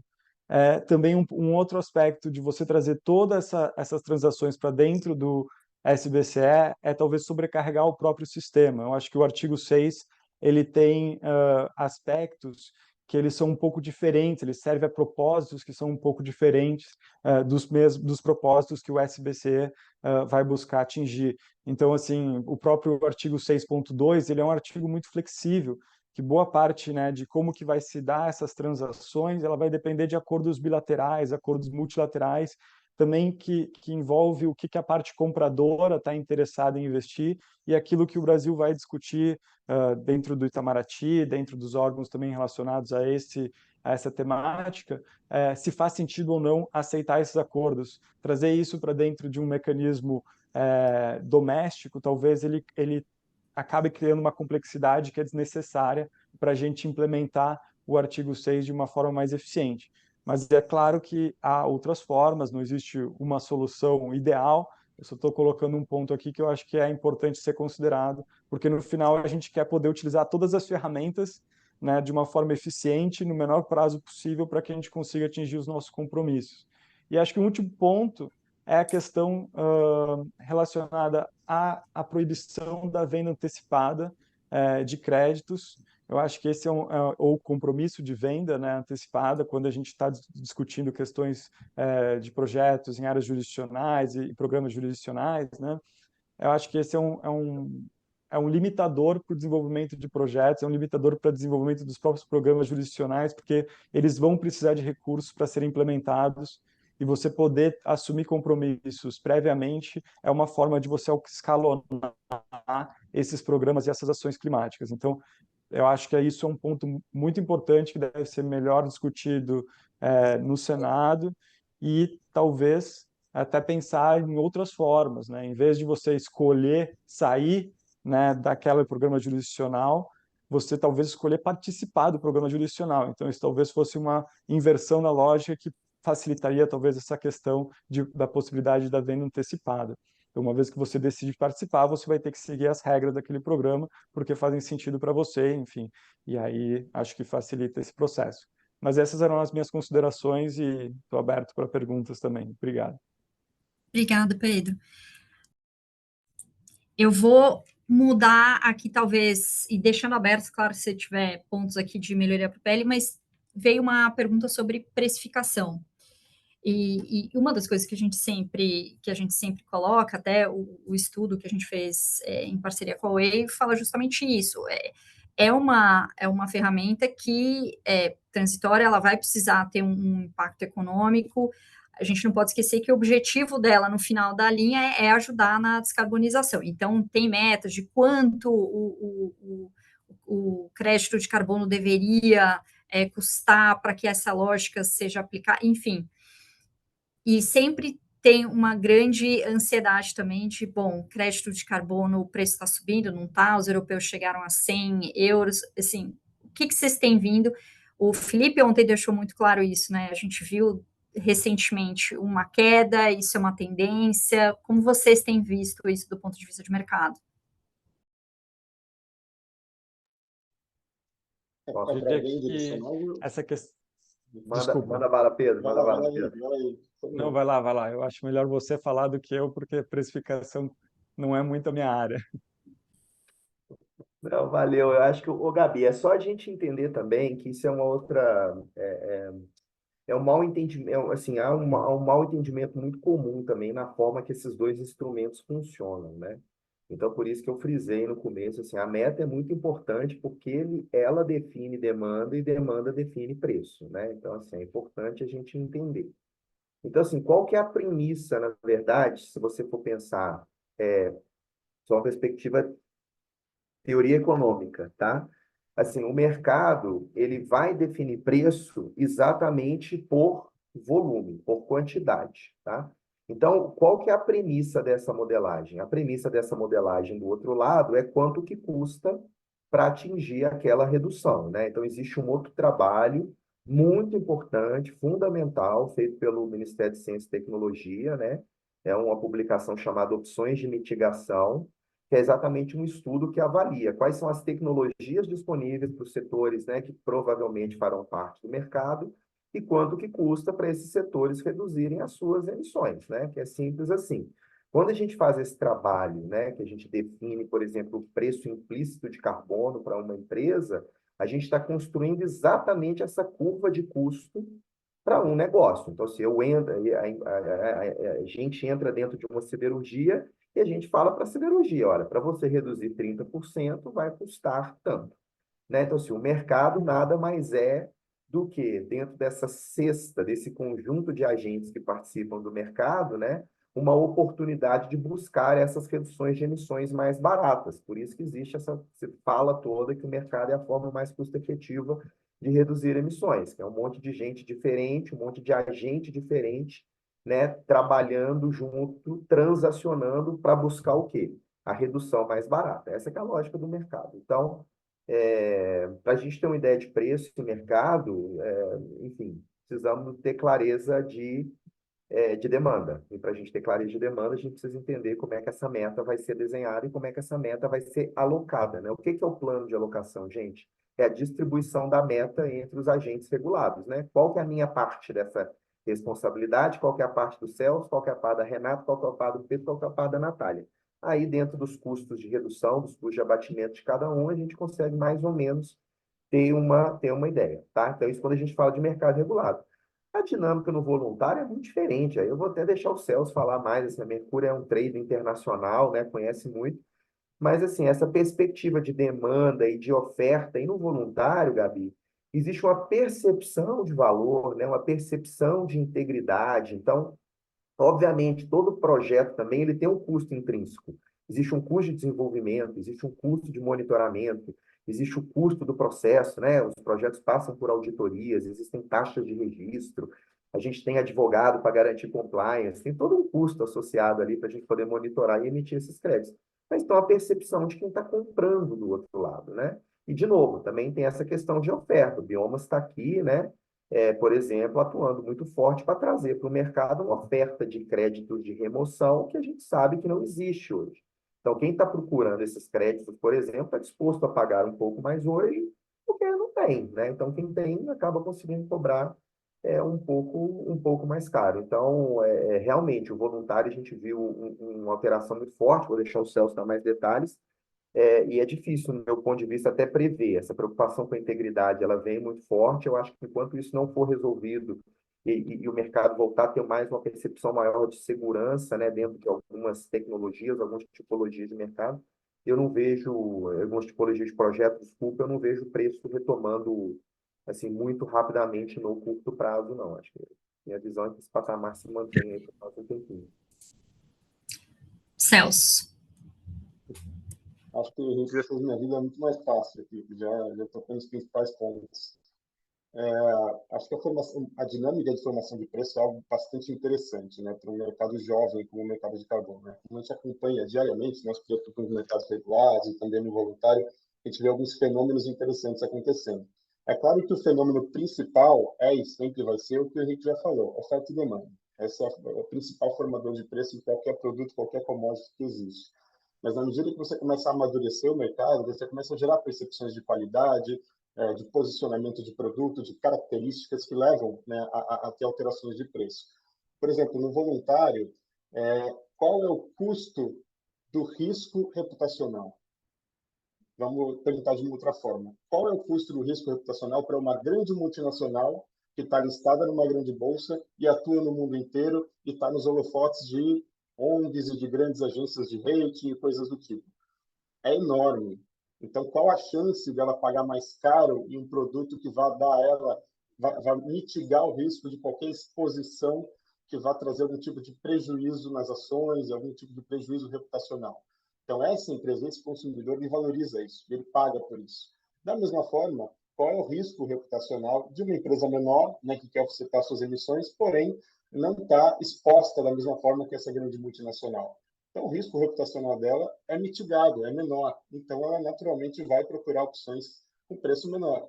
Ou seja, a gente tem diferentes tipos de mercado. Agora, a gente tende a cada vez mais ter um mercado grande de grandes consumidores que tem um alto risco reputacional. Então, são esses os formadores de preço. Então, esses que cada vez vão puxando mais a barra do preço conforme a gente vai tendo produto. Hoje não existe forecast de preço de carbono no mercado voluntário, não existe previsão de preço. Existe, né, obviamente, as casas de análise fazem para o longo prazo. Agora, como a gente tem para commodities, para as principais commodities, forecasts anuais, ano que vem, o próximo não existe. Simplesmente porque é impossível. Porque a gente não consegue entender ainda, né, a questão de oferta e demanda, porque é um mercado voluntário, porque tem muitos fatores difíceis de serem equacionados, e porque tem esses fatores de qualidade que estão amadurecendo. Então, hoje não existe forecast de preço. Eu queria fazer um comentário sobre o regulado que eu acho muito interessante. O Henrique já matou, né, a principal questão da formação de preço, mas tem um ponto interessante. Qual que é o objetivo de um mercado regulado? As pessoas muitas vezes perguntam, poxa, mas o da Europa, né, tá 80 euros, o da Califórnia está 200 dólares, qual vai ser? Vai ser mais parecido com um, com o outro? Com nenhum. Essa comparação não é válida. Né? Se a gente tem um mercado regulado, ele tem as fronteiras desse próprio mercado regulado, ele tem a sua própria dinâmica de oferta e demanda, e ele tem o seu próprio preço de alocação, o custo de abatimento, como o Henrique falou. E tem uma outra coisa interessante, que é o não mercadológico. Qual que é o objetivo desse mercado? Assim, em última instância, é promover a descarbonização da economia, correto? Então, eu tenho lá aquela curva de redução de emissões, eu tenho as empresas que vão ter que se adequar. Se eu tenho um preço muito baixo, o que vai acontecer? A empresa vai falar assim, poxa, eu vou ter que investir para reduzir as minhas emissões com tecnologia e tudo mais. Não, eu vou comprar crédito. Então, se está baixinho, e o programa é um fracasso, porque não reduz as emissões. Então, se o preço estiver muito baixo, acontece isso. E se estiver muito alto? Se estiver muito alto, aí fica impossível dela cumprir. Ou ela fecha, ou você desestimula o investimento, ou então vai ter que acontecer alguma outra coisa para permitir que o programa aconteça. Então, existem esses dois limites não mercadológicos que também entram na conta para definir o preço. E isso é difícil de você definir. Isso, muitas vezes, significa intervenção governamental, que é uma coisa que dá muito medo, né, em todo mundo, mas que, em alguns casos, acaba sendo inevitável. Né? A gente viu exemplos disso em RFS, Estados Unidos, em Califórnia. Espero que no Brasil a gente tenha um caminho mais suave. Ô, Gabi, deixa eu só pular aqui rapidinho, só para fazer um gancho com a coisa que o Celso falou, que é importante, que a gente volta naquela questão do uso de offsets. Entendeu? Porque o offset ele vai influenciar exatamente nesse preço médio que o Celso traz. Né? Quer dizer, se você tem uma estrutura de custo de redução no mercado que é muito alta, e você tem um crédito carbono que ele é muito barato, assim, na prática, isso reduz a efetividade do instrumento regulatório, porque é claro que todo mundo vai preferir comprar o que é mais barato em vez de fazer os investimentos. Agora, isso vai acontecer? Não sabemos também. A gente precisa primeiro entender esse padrão de custo no mercado. Então, assim, as duas coisas podem acontecer. Então, existe uma visão que o Pedro trouxe. Olha, é um tipo de ativo que eu não tenho na minha economia. Quer dizer, eu não tenho uma característica aqui na Europa para poder ter créditos de remoção. Ok, eu vou abrir meu mercado para que isso possa entrar, né? E a outra coisa é como que o offset impacta, por exemplo, o preço, que é exatamente o exemplo que o Celso está trazendo. Então, assim, não é tão simples. Então, é por isso que, né, a Natália trouxe bem, Renato trouxe bem, assim, essa questão do limite. É importante a gente entender o limite, porque isso também vai ser uma variável para determinar preço no final das contas, né? Enfim. Eu acho que se eu puder, Gabi, só fazer um comentário final. Eu já vou até pedir, já vou emendar. Eu vou até pedir para vocês já fazerem 30 segundinhos de considerações finais, além do ponto que você quer colocar, porque a Bia vai fechar, do Mindic vai fechar para a gente o painel. Excelente. Eu acho que a gente também quer escutar um pouco, talvez, das impressões dela, Bia, se você topar. Então, se a gente puder, 30 segundinhos, depois Nath, Pedro, Celso e Henrique, para algum ponto final. Ótimo. Eu vou falar dois pontos. A questão da precificação também é importante para a nossa relação no comércio externo, né, no comércio internacional. Então, é a partir daí que a gente vai conseguir enfrentar mecanismos de ajuste de fronteira, evidenciar que o nosso produto já considera a precificação de carbono. Então, acho que tem esse elemento importante de que é um elemento de política pública que precisa ser endereçado. E um outro ponto, só, eu acho que corroborando com as discussões sobre governança, que uma das perguntas também que a gente mais responde é como ficará a governança. Então, ter uma governança bem definida na lei, no PL, que dê uma segurança de que a cada governo eu não vou ter uma mudança completa de todo o racional do sistema é importante. Não significa que ela tenha que ser complexa, mas é importante que a gente estabeleça as bases de governança no PL, eu acho que esse é um ponto que precisa ficar, e que a gente traga garantias de participação da iniciativa privada, dos setores regulados, para que a gente possa ter também um sistema que faça sentido para todos, né? Mas esses seriam os meus dois últimos pontos. Obrigada, pessoal. Nath.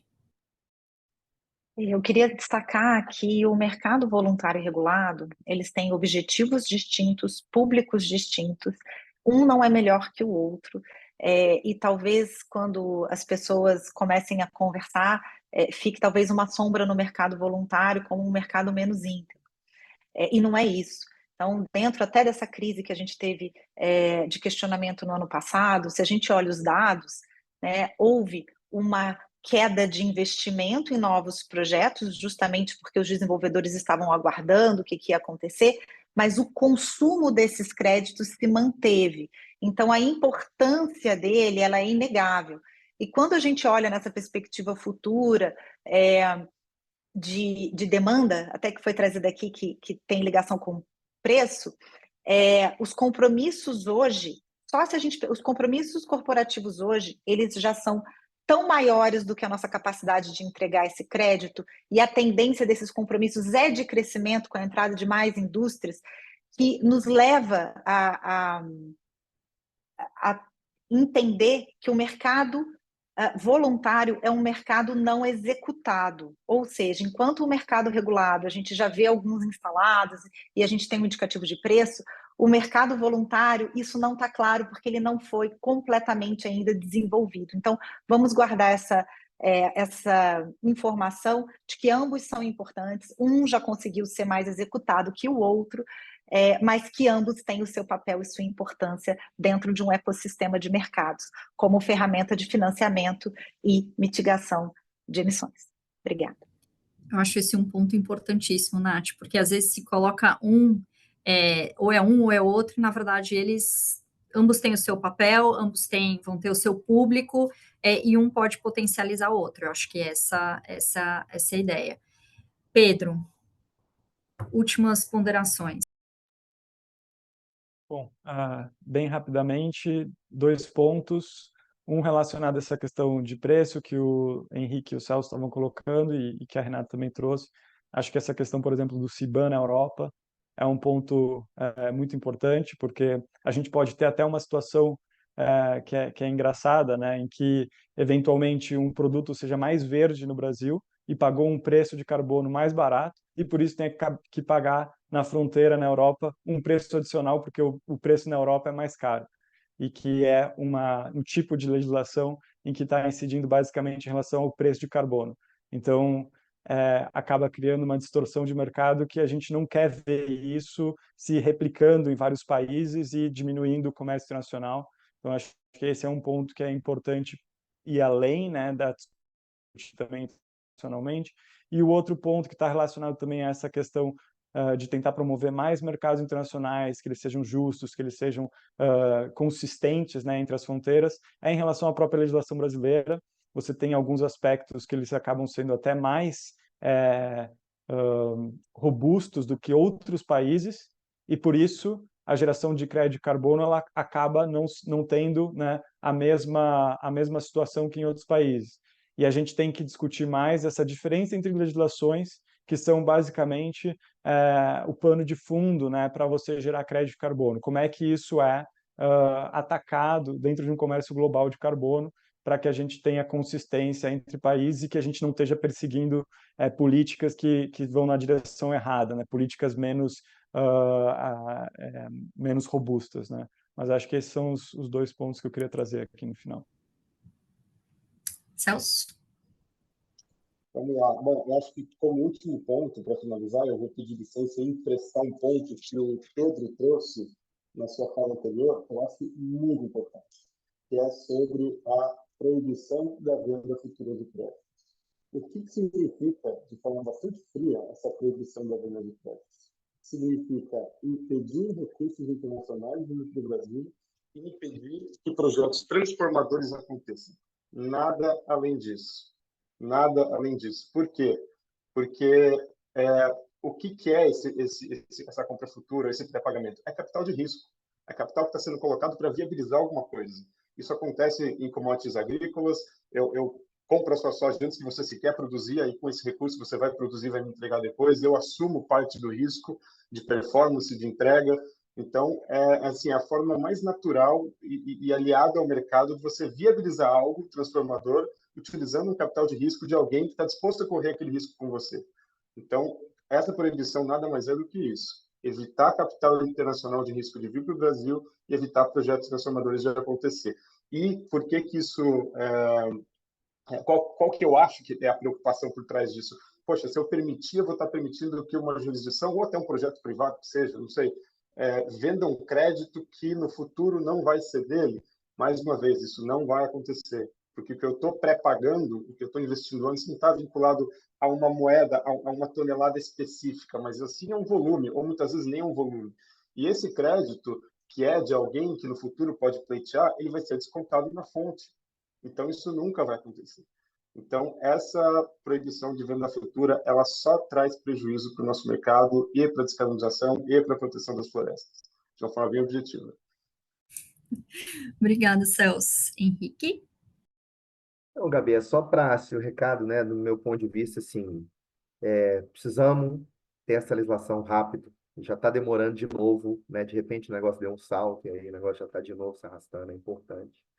Agora, é importante, de fato, que ela atinja os objetivos que são básicos aqui, que eu acho que a turma falou várias vezes. A gente precisa ter segurança jurídica, a gente precisa criar uma base para que o investimento privado aconteça, né? Para que o mercado de capitais possa atuar.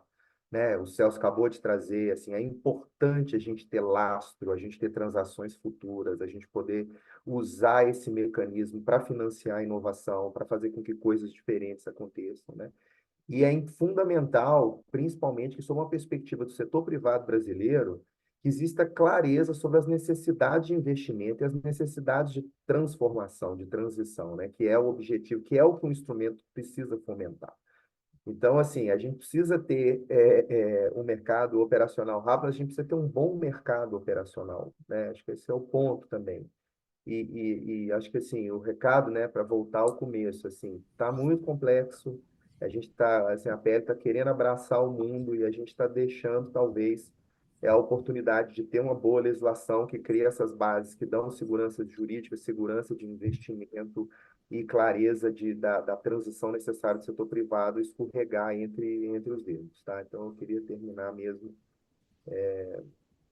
com esses 3 pontos aí. Bem assertivo o recado. Vou passar para a Bia, mas antes disso, agradecer vocês todos e a todos que participaram.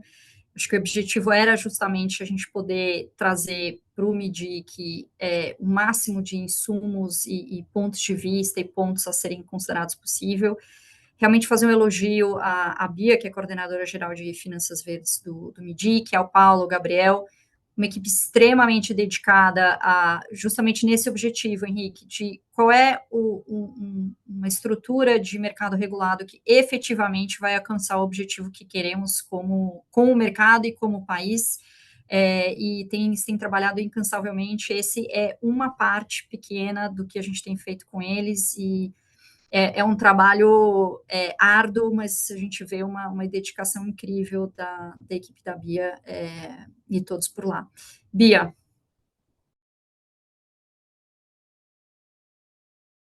Bom dia a todas e todas.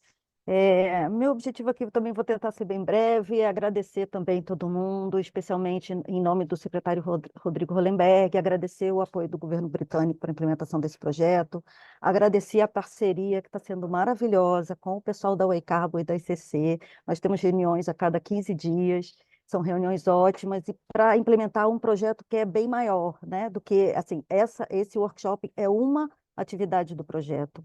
E aí, só para explicar um pouquinho o que a gente está fazendo, o primeiro produto do projeto é que a Way Carbon e o ICC nos ajudem a subsidiar exatamente as discussões do governo sobre a acreditação da metodologia. Então, assim, a lei é uma lei programática, ela dá as diretrizes gerais. E agora, na regulamentação, é que a gente vai decidir que metodologias a gente vai criar, que projetos a gente vai aceitar, e aí você está fazendo, e o eCarbon um trabalho maravilhoso, levantando que metodologias são aceitas em outros sistemas, quais as metodologias de outros do mercado voluntário, a gente vai botar tudo isso. Então, tudo que vocês trouxeram hoje é muito importante para esse trabalho. Um outro produto é sobre o registro, como a gente faz a interligação dos registros que já existem com o registro central. Também vai ter, sei lá, 4, 5 meses da gente se debruçando sobre essa questão e o pessoal trazendo para a gente subsídios para que a gente ajude o governo federal a regulamentar. Então, imenso, assim, agradecimento demais a vocês, porque isso tudo será muito precioso. E o que aconteceu aqui nesses 2 dias também, assim, a gente está muito satisfeito. O trabalho das meninas, a Letícia a Gavioli, a Fabiana Assunção e a Luísa Botelho, que trouxeram, né, essa coisa do que é o nivelamento, que a Natália também falou, né, que tem gente entrando no processo, gente em diferentes níveis de conhecimento do assunto. Então, acho que esse tipo de discussão é importante para a gente tentar colocar todo mundo na mesma página para ajudar no processo de debate. E o de hoje, assim, muito bom. Tudo isso a gente vai processar, levar e tudo. Eu queria levantar só um ponto em relação a tudo que foi dito aqui, que é o da governança. Eu acho que é bom lembrar que a governança, assim, a participação na lei, a previsão de participação dos setores na governança, sim, né? A gente tem o Comitê Técnico Permanente, que vai dar recomendações e vai contribuir para a elaboração das normas, né? Isso está previsto na lei. Há uma Câmara específica para os regulados, onde eles, né, vão ter lá o espaço deles para dizer. Então, tudo isso é um processo, nós entendemos que é um processo de participação. O que não há, de fato, na lei é uma participação de todo mundo no processo de decisão, né? E aí eu não vou falar nem sobre o governo, eu vou falar minha opinião pessoal.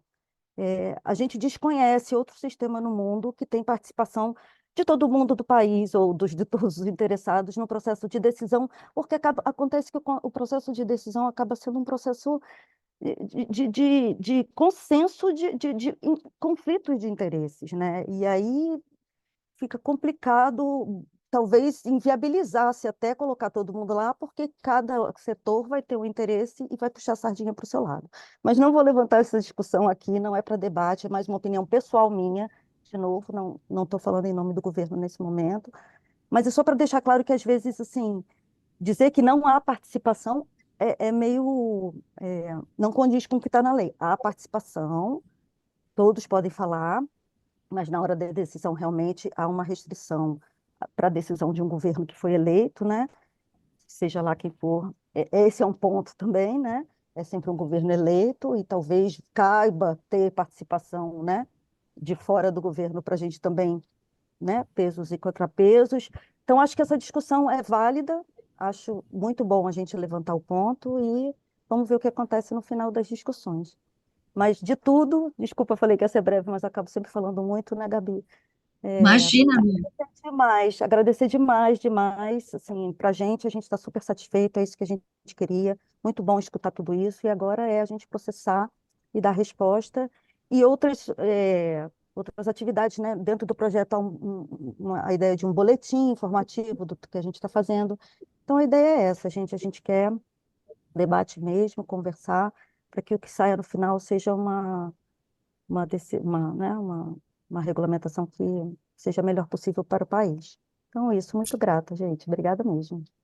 Obrigada, Bia. Obrigada a todos os speakers, a todos que estiveram conosco nesta manhã. 2 horas de conversa. A gente vai fazer depois um update, a gente ainda vai ter mais oportunidades. Agradecer a Dani Berini, a nossa incrível MC nesses 2 dias, e também que lidera esse trabalho de sustentabilidade dentro do ICC. Parabéns, Dani, e bom dia para todos vocês.